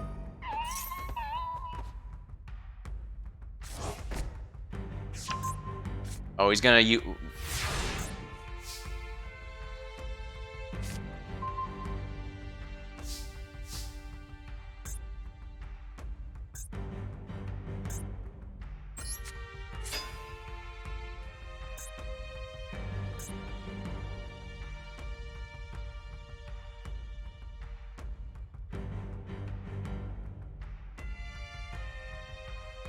So you can target one of the cards you control, evacuate top 3. You can add 1 Excavated Sky Striker to your hand. Also shuffle Excavated.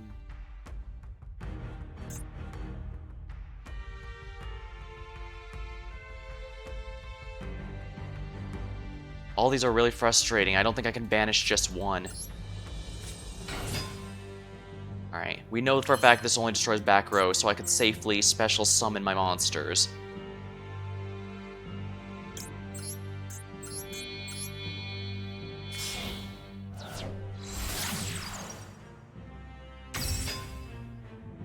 I can only activate one of these, so...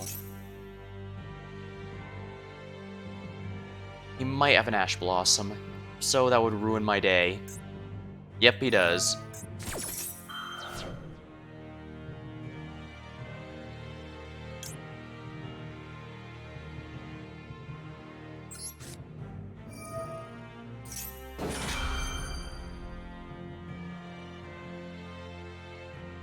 Effect Veiler. What? Main phase, then target 1 effect monster, negate it until the end of the turn. 5?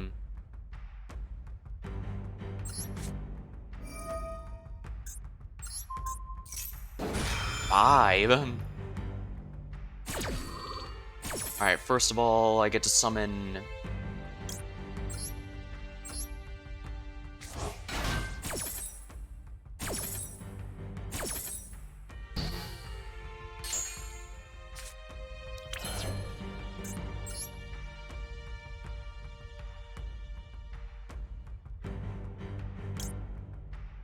The Code Talker might not be too bad, but the problem is I don't have anything that can help it, so...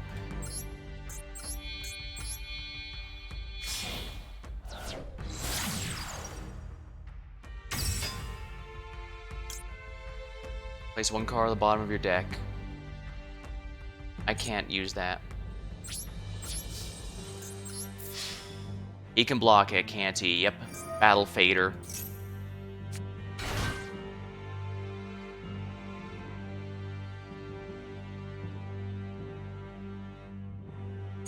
It ends the battle. I don't want to waste infinite impermanence on that. Of course, this does mean he can go into a Sky Striker. Well, does Sky Striker take any monster or just Sky Striker monsters? Because I know there's only 2 Sky Striker monsters in the entire game.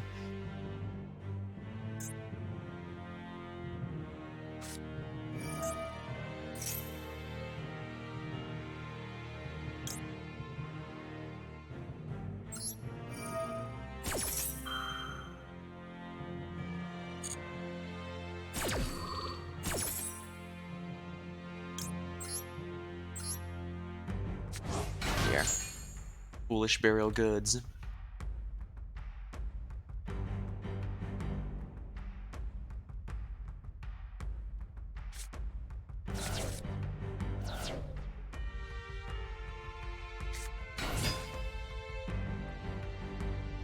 Oh, what?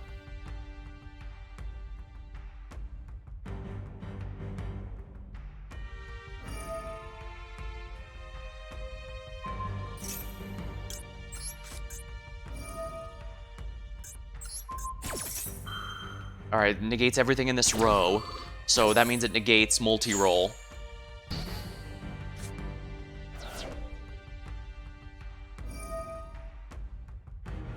Unfortunately, he can search out whatever Sky Striker card he wants now.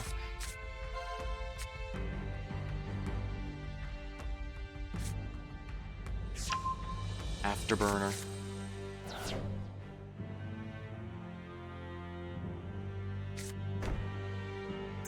Let me check the log here. What does Afterburner do exactly?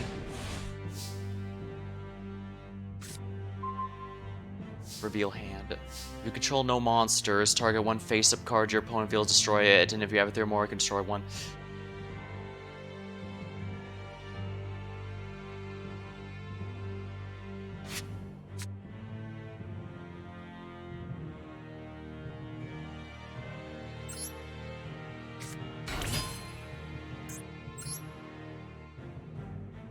I have no choice but to do this, so...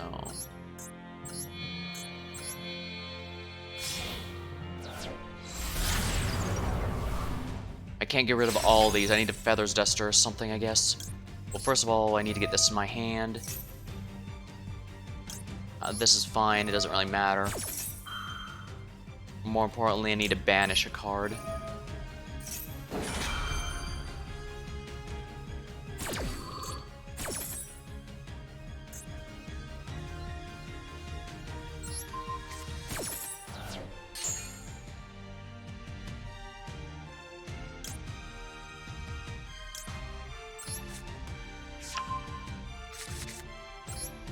He can't possibly have an Ash Blossom in his hand because he's got no cards in his hand, so I can do this for the whole way.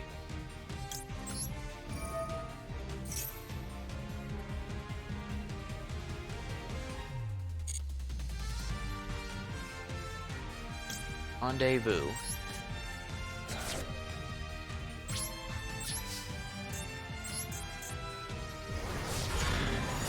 And it's banished upon leaving the field. If he just attempts to destroy with a card effect, I've got Rendezvous. 2 Rendezvous in my graveyard, so I can protect Shuriag at least once. And because I banished the one that destroys monsters... no. You're not getting Sky Striker Mobilize active.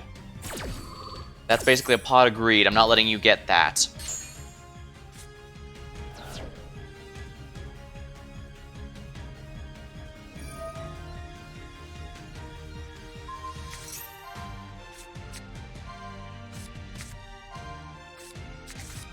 Oh, dang. He didn't get any. Yeah, he didn't excavate any Sky Striker cards, which I think may have just won me the... Yep, it did.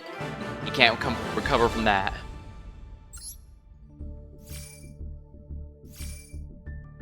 Getting close to level 100, and level 100 is the main one. Oh, excellent. Rank up.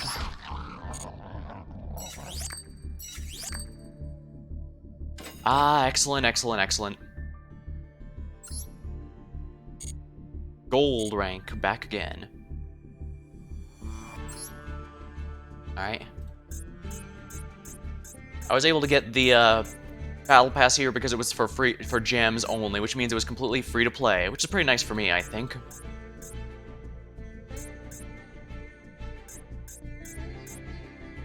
The big goal here is to get to 100 in order to get the Pot of Greed pet. Excellent.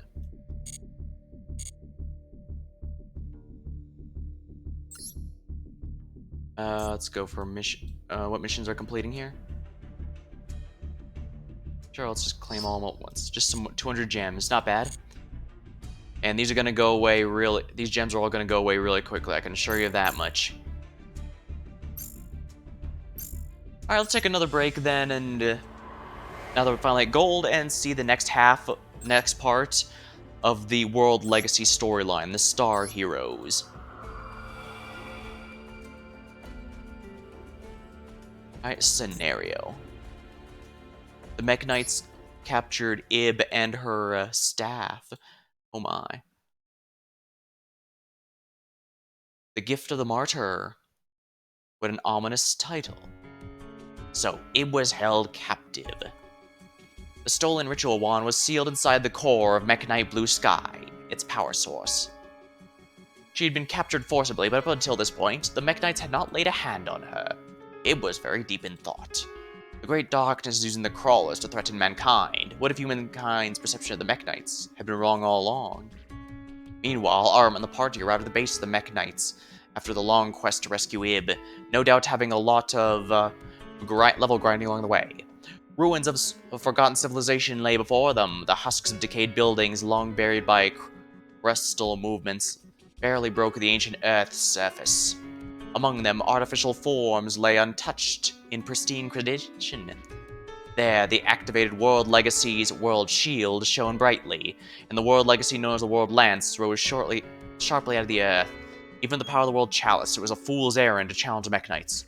Following Lee's words, Aram and the group decided to sneak attack on the World Shield. For the party, a knight appeared, then another. Previously, they wouldn't have stood a chance, but now it was different. They had to rescue Ib. Their determination made them fight with blood-curdling ferocity. Sensing dangers, the Mech Knights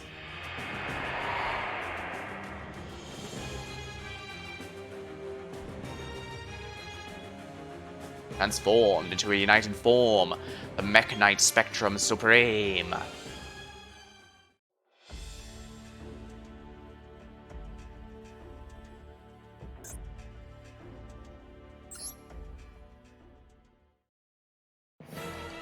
Aram and the friends battled the Mech Knight Spectrum Supreme, the culmination of the Mech Knight's power, with all their might.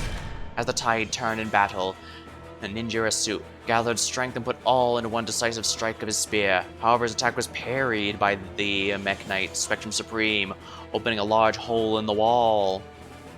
The already fragile ruins could not withstand the impact and began to collapse. Before the dust settled so as not to be noticed by the enemy, ninja Asu directed a subtle glance towards Lee. Noticing his glance, Lee nodded slightly and slipped from the battlefield. What's with the hologram-looking things? She didn't signal her intentions to infiltrate the base alone and rescue Ib while the others distracted them. It makes sense. She is, after all, the smallest and not directly a fighter, so... Lee flew feverishly before finally arriving at Ib. Ib breathed a sigh of relief when she saw Lee there, unharmed. But her relief was short-lived as she learned the others were battling the Mech Knights. Maybe it was they who were wrong to battle the Mech Knights. To know the truth, she had to stop the battle immediately. As Ib uttered those words, Lee, who stood in front of her, now slowly turned around. Upon their first meeting, Lee had greeted Ib with a warm smile of a fairy. But her smile transformed, now blackened and hideous. Terrified, Ib sought to scream, but her consciousness was consumed by the deep darkness before she could even utter a noise.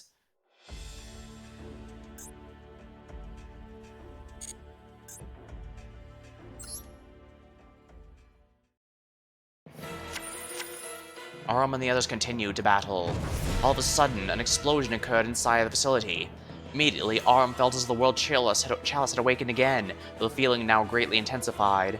Everyone on the battlefield stopped fighting, transfixed the moment. And just then, a figure appeared. She was standing on the mountain of the debris before them. It was the visage of Ib, unmistakable from head to toe, but her face betrayed something sinister. Her eyes glowed mysteriously, and an evil aura emanated from her body. These signs suggest the figure before them was not the Ib they knew. Her laughter was nothing like that of Ib. She now spoke to the confused group. I am Lee, this body is now mine. Sweet Ib was no longer there. The feminine resonance of her voice was now poisoned with a blooming dissonance. Aram and the others glared at her with confusion and anger. Meeting their gaze, Nightmare Corruptor Ibli emitted a force field. The force field now forcibly absorbed the power of the World Chalice within Aram and the others, and now it threatened to take their lives. However, be Mech Knight Spectrum Supreme, who they'd been fighting to the death just moments before, who would rescue them. Throwing itself at them, the power of Ibli was so great it caused the form to be unjoined.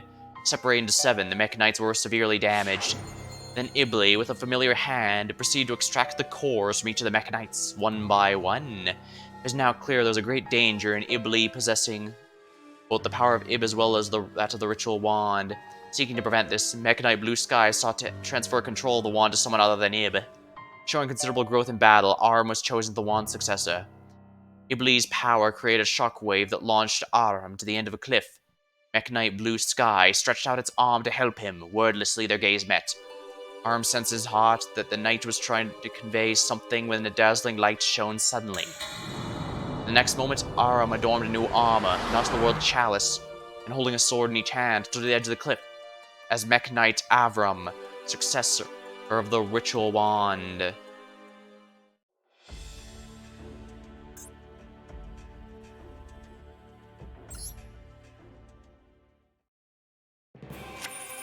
Once owned by Ib, the Ritual Wand was passed down through generations in the village of the Forest of Stars. It was the key to the stars and held the power to unlock the world legacies. In a split-second decision, Aram had been chosen to succeed the wand, not by the wand's controller Ib, but by the Mekk-Knights. Then the succession of the key split in two, just like its pair of swords were. Knowing Ib, resting inside of her, still possessed the key's power, Iblis set off to gain possession of the world legacy lands before Aram could reach it. Aram chased after her, determined to stop her. However, in his path stood the Nightmare Beasts, born from the power containing the cores that Iblis stole from the Mekk-Knights. Yeah, the Nightmare Link monsters are all from this particular storyline, and each and every one of them is pretty crazy good. That's why I only have the one right now, the Nightmare Phoenix, but that one is absolutely worth having in my extra deck. However, Nightmare Goblin, Nightmare Mermaid, the green one, and purple one you see here, not Griffin in the background, you can ignore that one. Those two are actually banned because they're just that good. Aram, having just received his new powers, had to contend with the formidable strength of 6 Nightmare Beasts.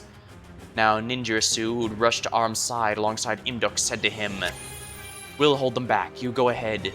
His voice was quiet but resolute. Having lost the power of the World Chalice, Ninjutsu knew he'd be powerless to stop Iblis, even if he could catch her. Without waiting for Aram's supply, Ninjutsu, who leapt out of facing the beast, spear in hand. Yeah, Nightmare Mermaid on the upper right there is absolutely nuts.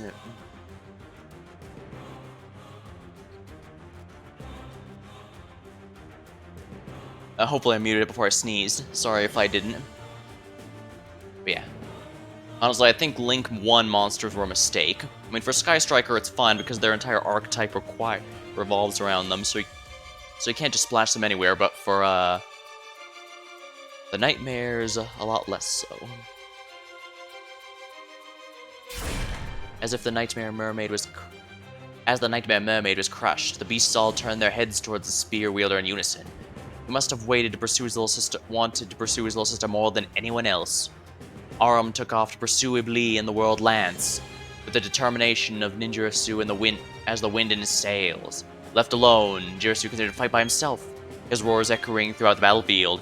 Considering he lost his World Chalice powers and is back to the normal monster or warrior he was before, this is actually quite crazy. He managed to get the jump on one, but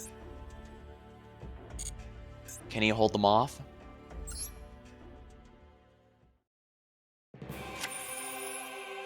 Aram rushed to the base of the World Lance, but it was too late. By the time he arrived, Iblis had already finished activating the World Lance. With the newfound power of the World Lance, Iblis launched an aggressive assault on Aram, with such destructive force that each blow shook the earth, and Aram faced these attacks alone. In the face of them, Aram now lay on the ground wounded. Iblis moved to pick up Aram's discarded sword, now swinging it over and over as if to check its weight. Then Iblis moved closer to inflict the final blow.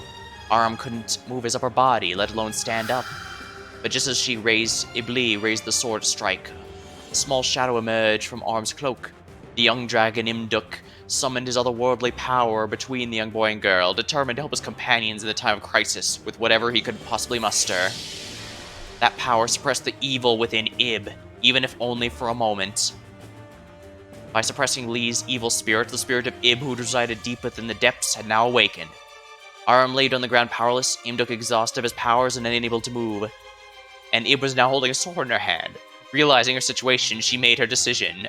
Only she could put an end to Lee's evil desires. With her hand that held the sword, now tense with strength, Lee realized Ib's intentions and tried to resist, but Ib's awakened spirit overcame her. She's a flashback of our childhood friend, desperately calling in her direction. Young girl, through short, rapid breaths, points the blade, and When Ninjutsu arrived at the scene, he saw his childhood friend holding the limp body of his little sister in his arms, repeatedly calling her name. At the cruel end of this surreal scene, the older brother could do nothing but stand there, stunned and speechless.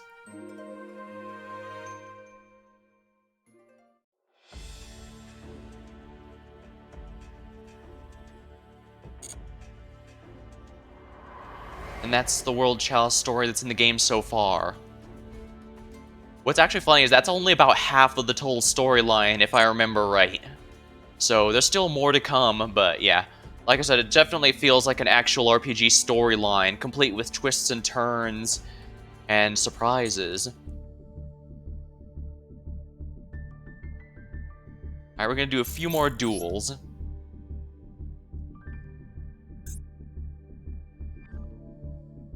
Here we are. Ready.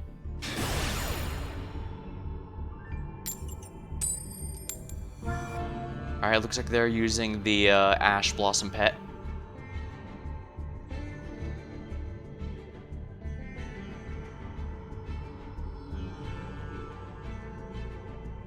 I'm going first, eh?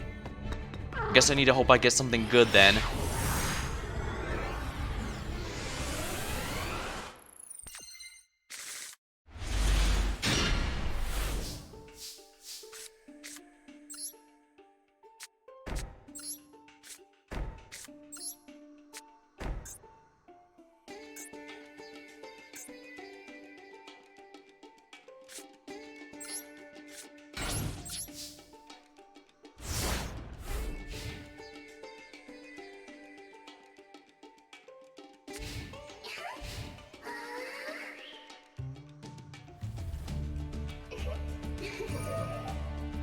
Oh my, this is another Shooting Star deck, it seems.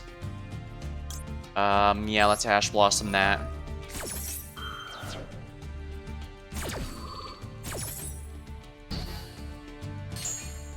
Unfortunately, he probably has Junk Synchron in the in his hand. If that's so, he's just gonna get an immediate Junk Warrior.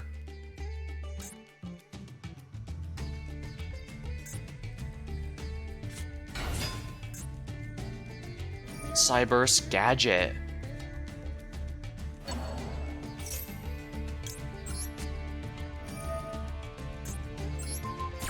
Alright, we can at least negate its effect to prevent him from special summoning from the graveyard. Unfortunately, this does also mean that I've eaten through all my resources, which is not especially, not ideal, to say the least. Oh yeah, Jet Synchro on him.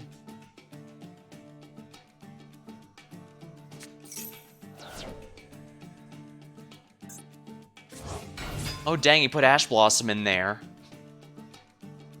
That's how you know he's desperate to get his play going, which is unfortunate for him because, well, actually, he might not have too big of an issue. 5, 6, 7. Okay, yeah.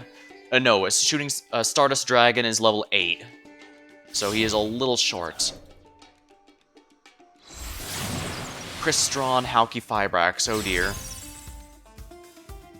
Special summon 1 level 3 tuner from your deck, but it can activate its effects this turn.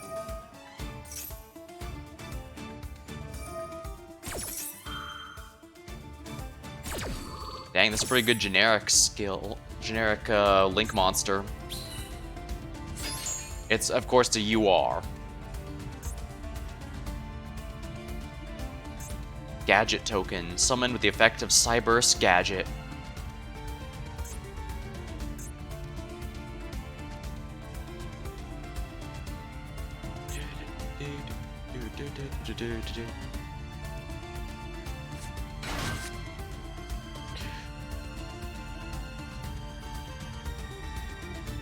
Unfortunately, I don't have anything to interrupt his plays with anymore.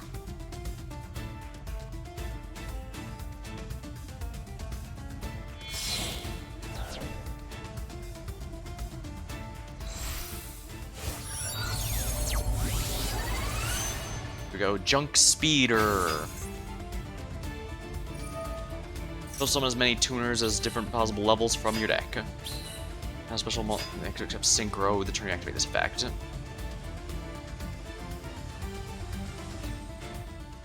I guess I had too much luck early on.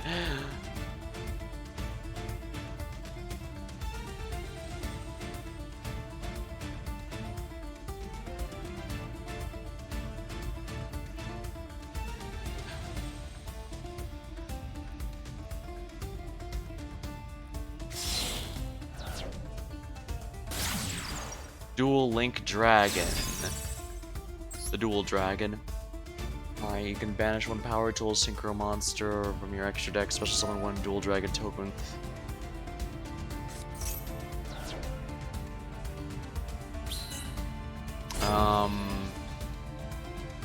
What do you banish with that? Crystal Wing Synchro Dragon.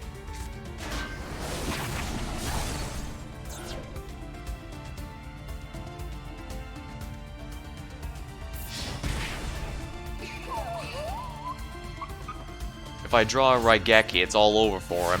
But unfortunately, I'm probably not.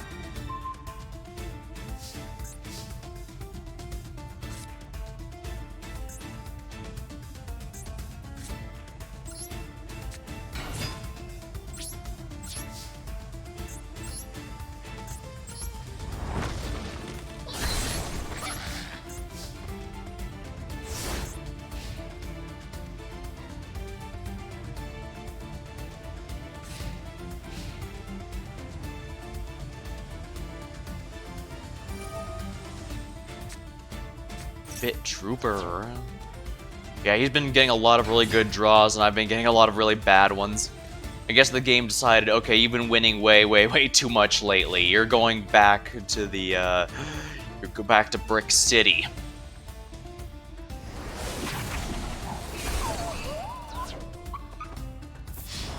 Yeah, I couldn't think of something to say, I guess. Oh well, it doesn't really matter. I've never really been one of those, funny streamers that's really witty.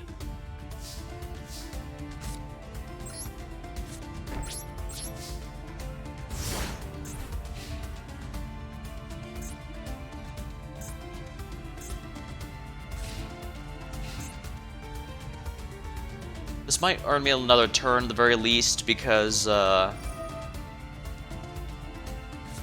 he doesn't destroy, so even if he has gets Stardust Dragon out, it's not going to do anything. Stardust Dragon only protects from destruction effects. This doesn't destroy.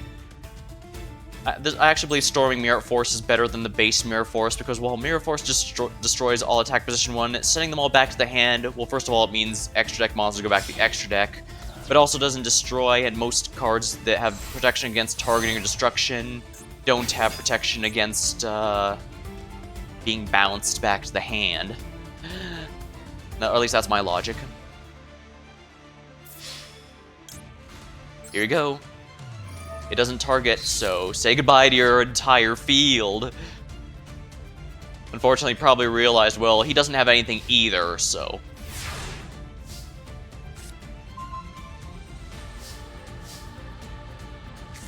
I can't even attack with this.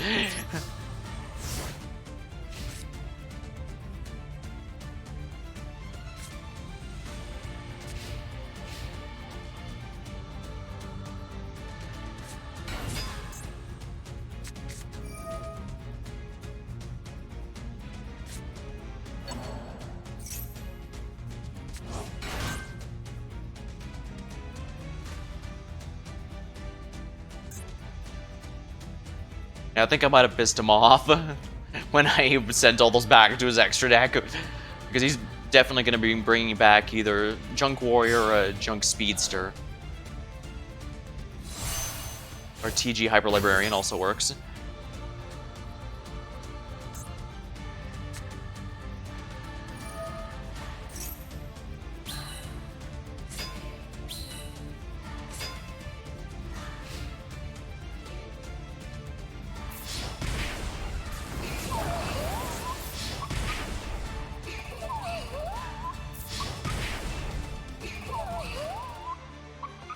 And if tokens sent back to, well, if the tokens sent if it's destroyed or sent anywhere, deck, hand or whatever just vanishes from existence. Oh, are you kidding me?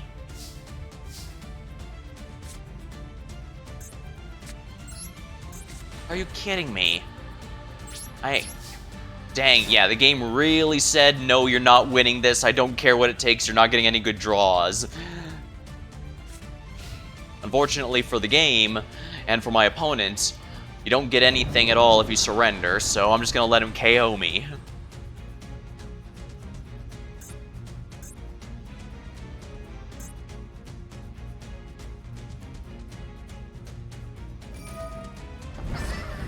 Destructo, the Lost Dragon.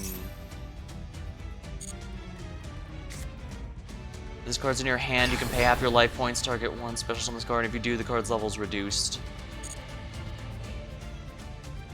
Alright, he's gonna Synchro Summon.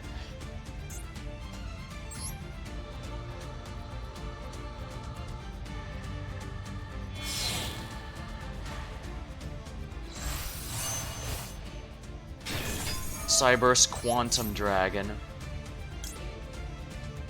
When control link monster, your opponent target except for this one. Also, your damage of battles opponent return to the hand.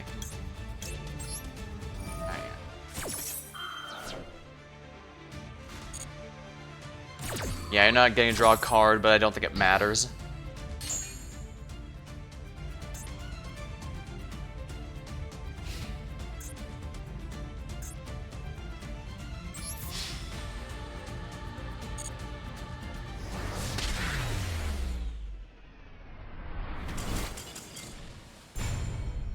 Dang it. Oh well, at least I got to level 75. I'm almost to 100, which is honestly not too hard to reach given the generous amount of time I'm given. Yeah, the pass has like 3 months in it. So, when I bought it, it had like 3 months in it, so I'm definitely going to be getting the Pot of Greed pet before it ends. I don't mind when the Battle Pass can be bought with a free-to-play currency like that, but there we are. Oh, finally! I have something resembling an actual hand.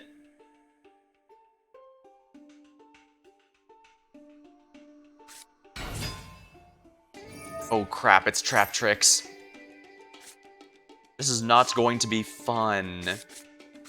Well, it'll be fun for him. Yeah. Remember how I kept joking that people will think I'm running Trap Tricks? This is why. It's entirely back row focused. Trap Trick Sarah.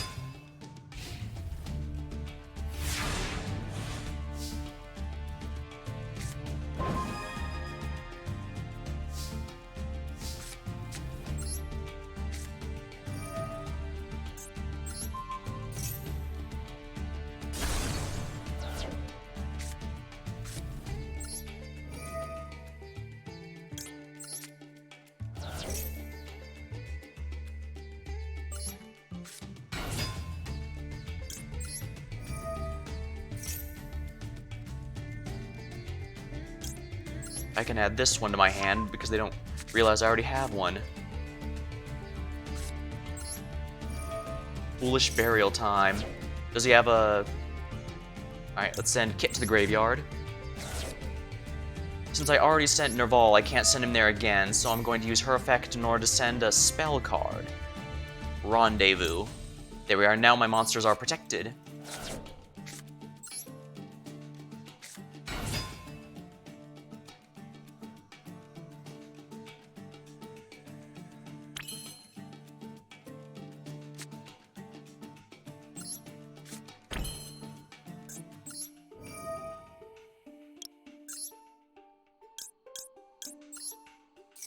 Two, three.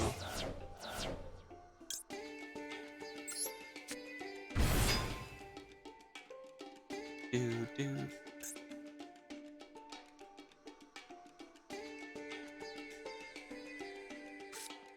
Parental Tribute. What?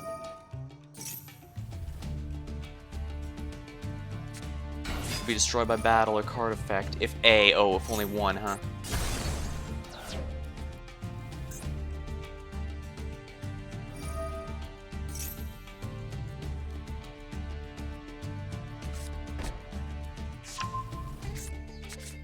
When a monster activates in their hand and graveyard on your opponent's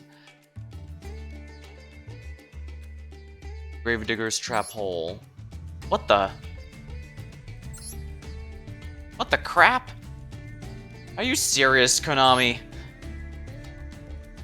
Alright, when your opponent's banished, you can negate the effect of like 2,000 damage, so I can't activate any hand or monster effects in the hand or graveyard. It has to be from the...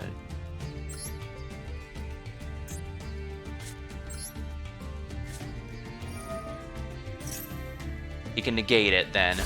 No, he can't. But it doesn't matter because he can get the back. I should have waited till next turn.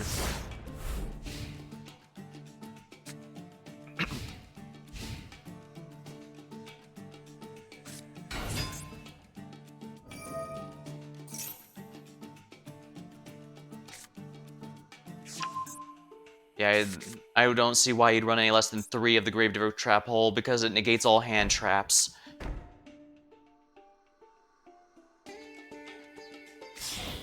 Fortunately, I don't have a Harpy's Feather Duster. I'm not too bothered by losing to Trap Tricks if that's what happens. At the end of the day, they have to set all these, and they can't use it on the turn they drop them, so it does require a decent amount of planning and setup.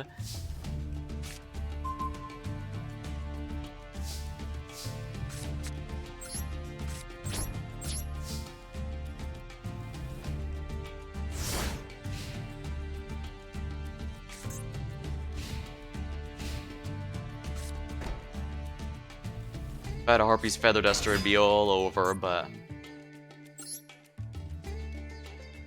if I remember the card lore right, the little girls in each card are actually all an illusion. The true monster is the plant part it's here, and they use the little girls to lure prey into whatever the plant is.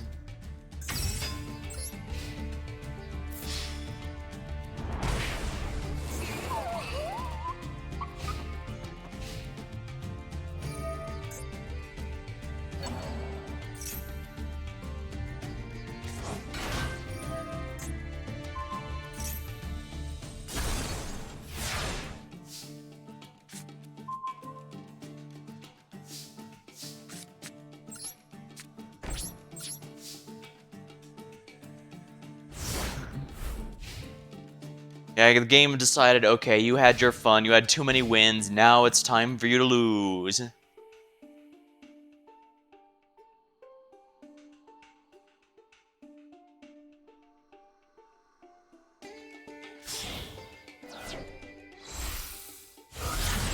Nightmare Unicorn.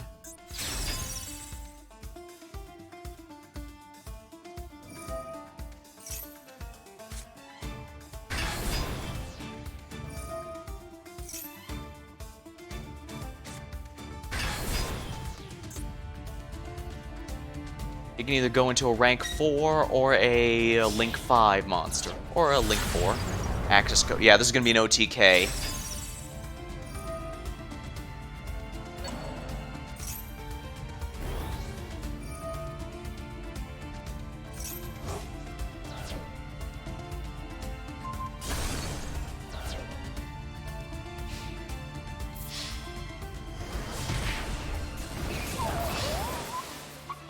Final blow.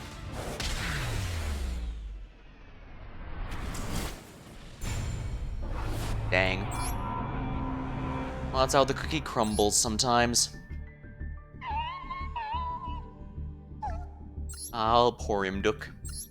Alright, I think we'll go for one more tonight.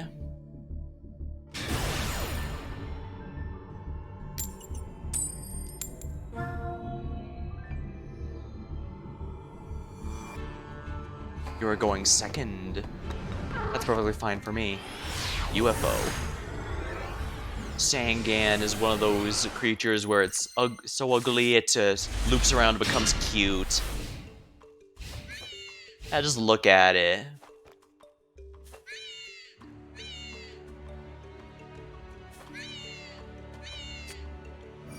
Aw, crap, Alistair.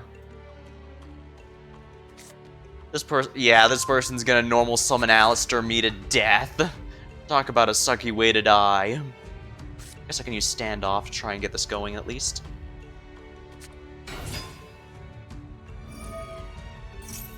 Yep, here we go. Normal summon. He's gonna bring out Makaba because Makaba can negate literally anything.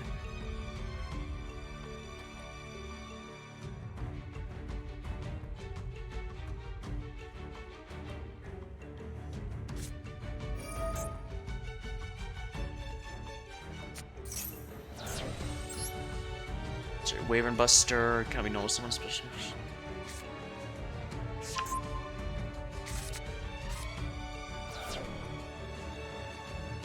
Dang it, here we go. Well, let's see how things go. Fingers crossed that it all works out. Nah, it's not gonna work out. Collapse Servant.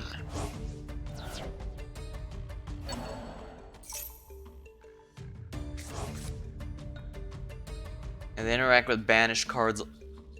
That's the thing, a lot of the invoked monsters use banished card effects, so my boss monster is not going to be nearly as good for causing him problems as you might think.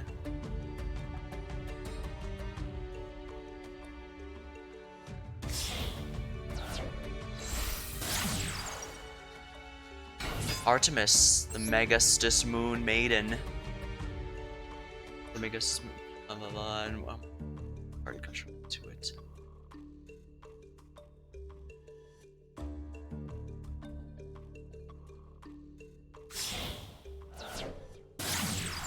Link to Cross Sheep.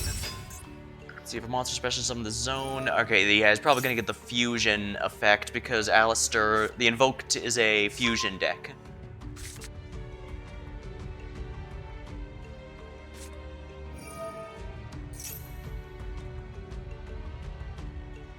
Yep, all this just because of normal summon Alistair. Yep, here goes Macabre.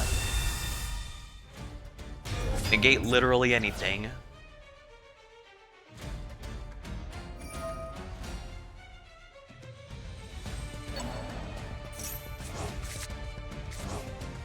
Yep, he gets it back into his hand and he can activate its normal summon effect as many times as he damn well pleases. Chaos Emperor, Dragon of Armageddon. Interesting. I did not know there were that was a pendulum monster.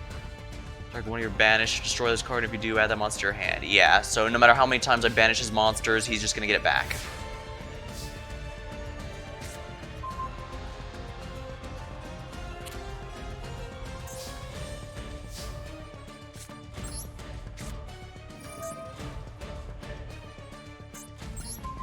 Let's destroy that. He might negate it with Invoke, but yeah, I don't think he was going to.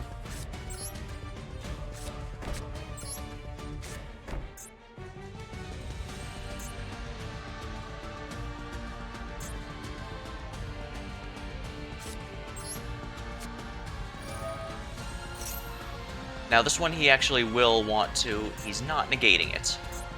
Are you sure that's your option, my friend?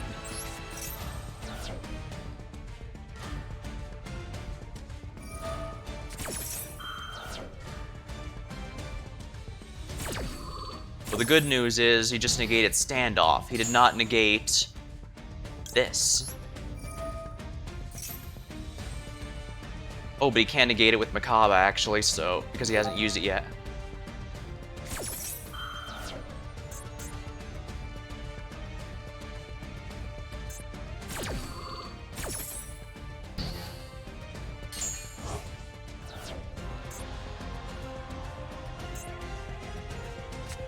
However, he did not prepare for me to have Monster Reborn. From your graveyard, I'm going to bring back a monster. There we are. A 3000 wall. Not the most ideal board to end on, but it's something at the very least. His Macabre can't attack over it. Unfortunately, he can summon something like Purgatrio to attack over it. But at the very least, he'll have to actually put some work in if he wants to get through it.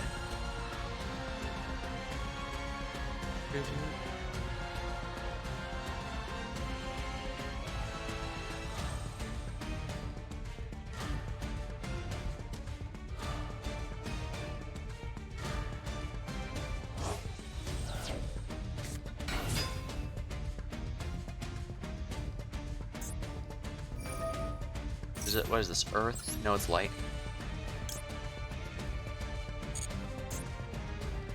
Unfortunately, I don't have any. Oh, yeah, I can summon banished ones as well. What am I saying? Well, unfortunately for him, Ash Blossom can't use its negate effect if she's actually on the board. But then again, I don't think that's his plan. I think he intends to synchro summon. What's the synchro effect?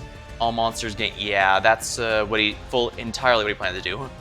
How interesting. His entire plan to win involves using Ash Blossom as a proper tuner. That's hilarious. Oh, guess not.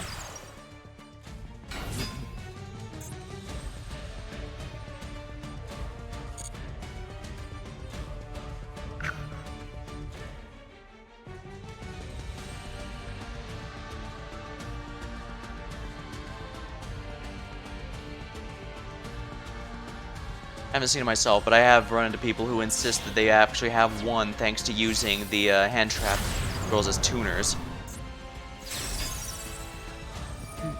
Alright, yeah, he's gonna use that to send his monster back to his own deck.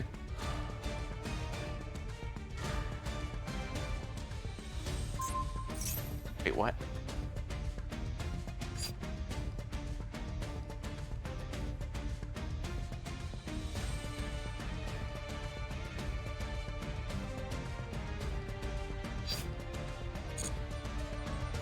Interesting one for him to choose.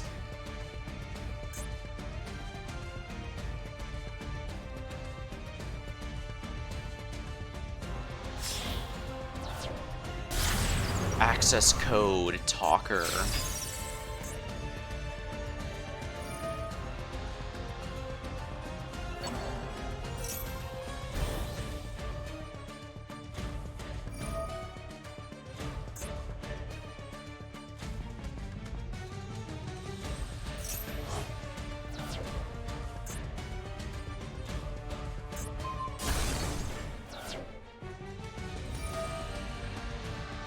Yeah, he knows he doesn't have to worry about his own card because the moment it's destroyed, it goes to his field again.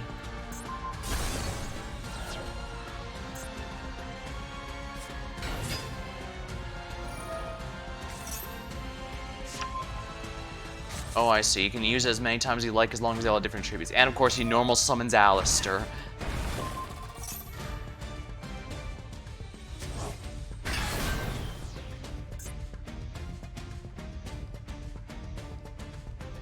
Oh, he's gonna synchro. Yeah, he's gonna synchro. No, his Link. Yeah, Fortune Lady Every.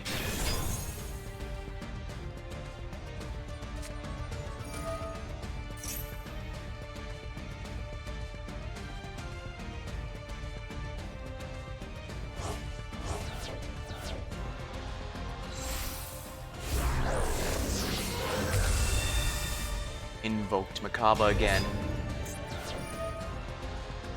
That is a soft once per turn, so yeah, if he has multiple Makabas, he can do it multiple times a turn.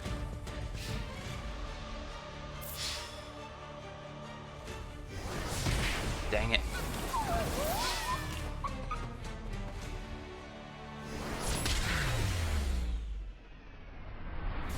Oh, dang it. I can't believe we lost a normal summon Alistair. Alright, well, for the moment, let's, bonus packs, this one here. How many do I have? 71. So, you know what, let's, see if I can get anything good here. Maybe Streamer Luck will be with me. Well, Marquess of Darkness. Your opponent cannot target face-up monsters you control for an attack or a spell. Secret Sect Druid Weed. I believe the Secret Sect is from Zexal. They basically are designed off those Lovecraftian cultists. And of course they are an Xyz summon deck.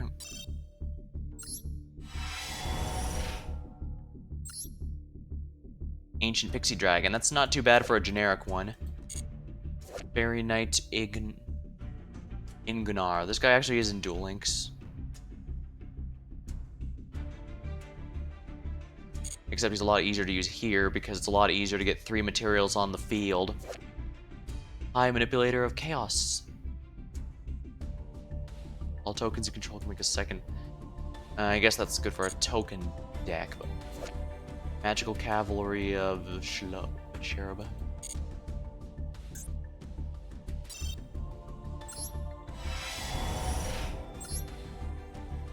Cyber Ogre 2. Wait, what's this?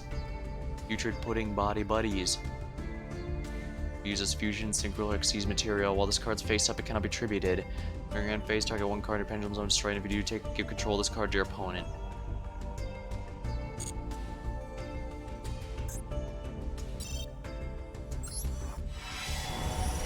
There we go. You are. Ooh, Digital Bug Rhinoceros.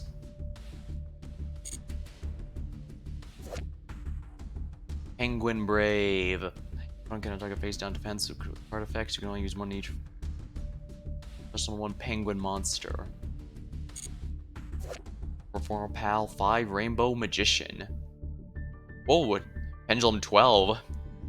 Pendulum Scale 12. Dang. No pendulum summon except from the extra deck. This cannot be negated. Yeah, I guess if it has restrictions like that. Each applies one for each of the number of set cards. Each player applies one of these effects for the number of spell check cards. Monsters cannot activate their effects for all monsters. It becomes double. Oh my.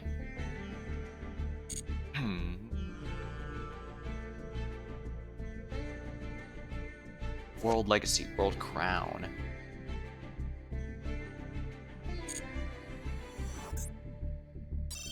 Alright, let's see if I can get anything interesting. Lightning, Dragon Ruler.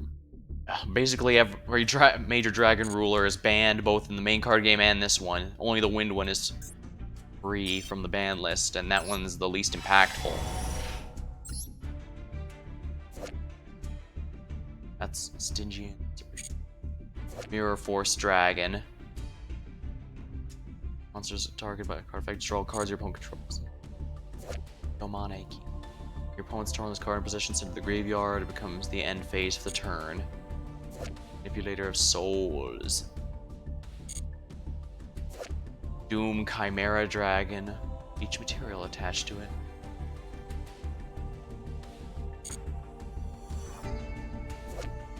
Pandemonium Watchbear. As long as cards face up, Pandemonium. Oh yeah, that's for that's an older. These are mostly older cards.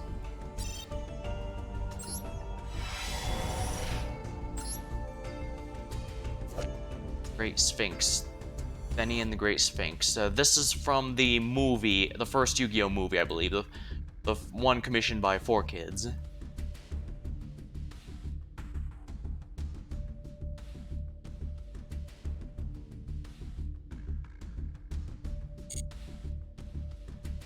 Rapid Fire Magician. Howard and Zectron.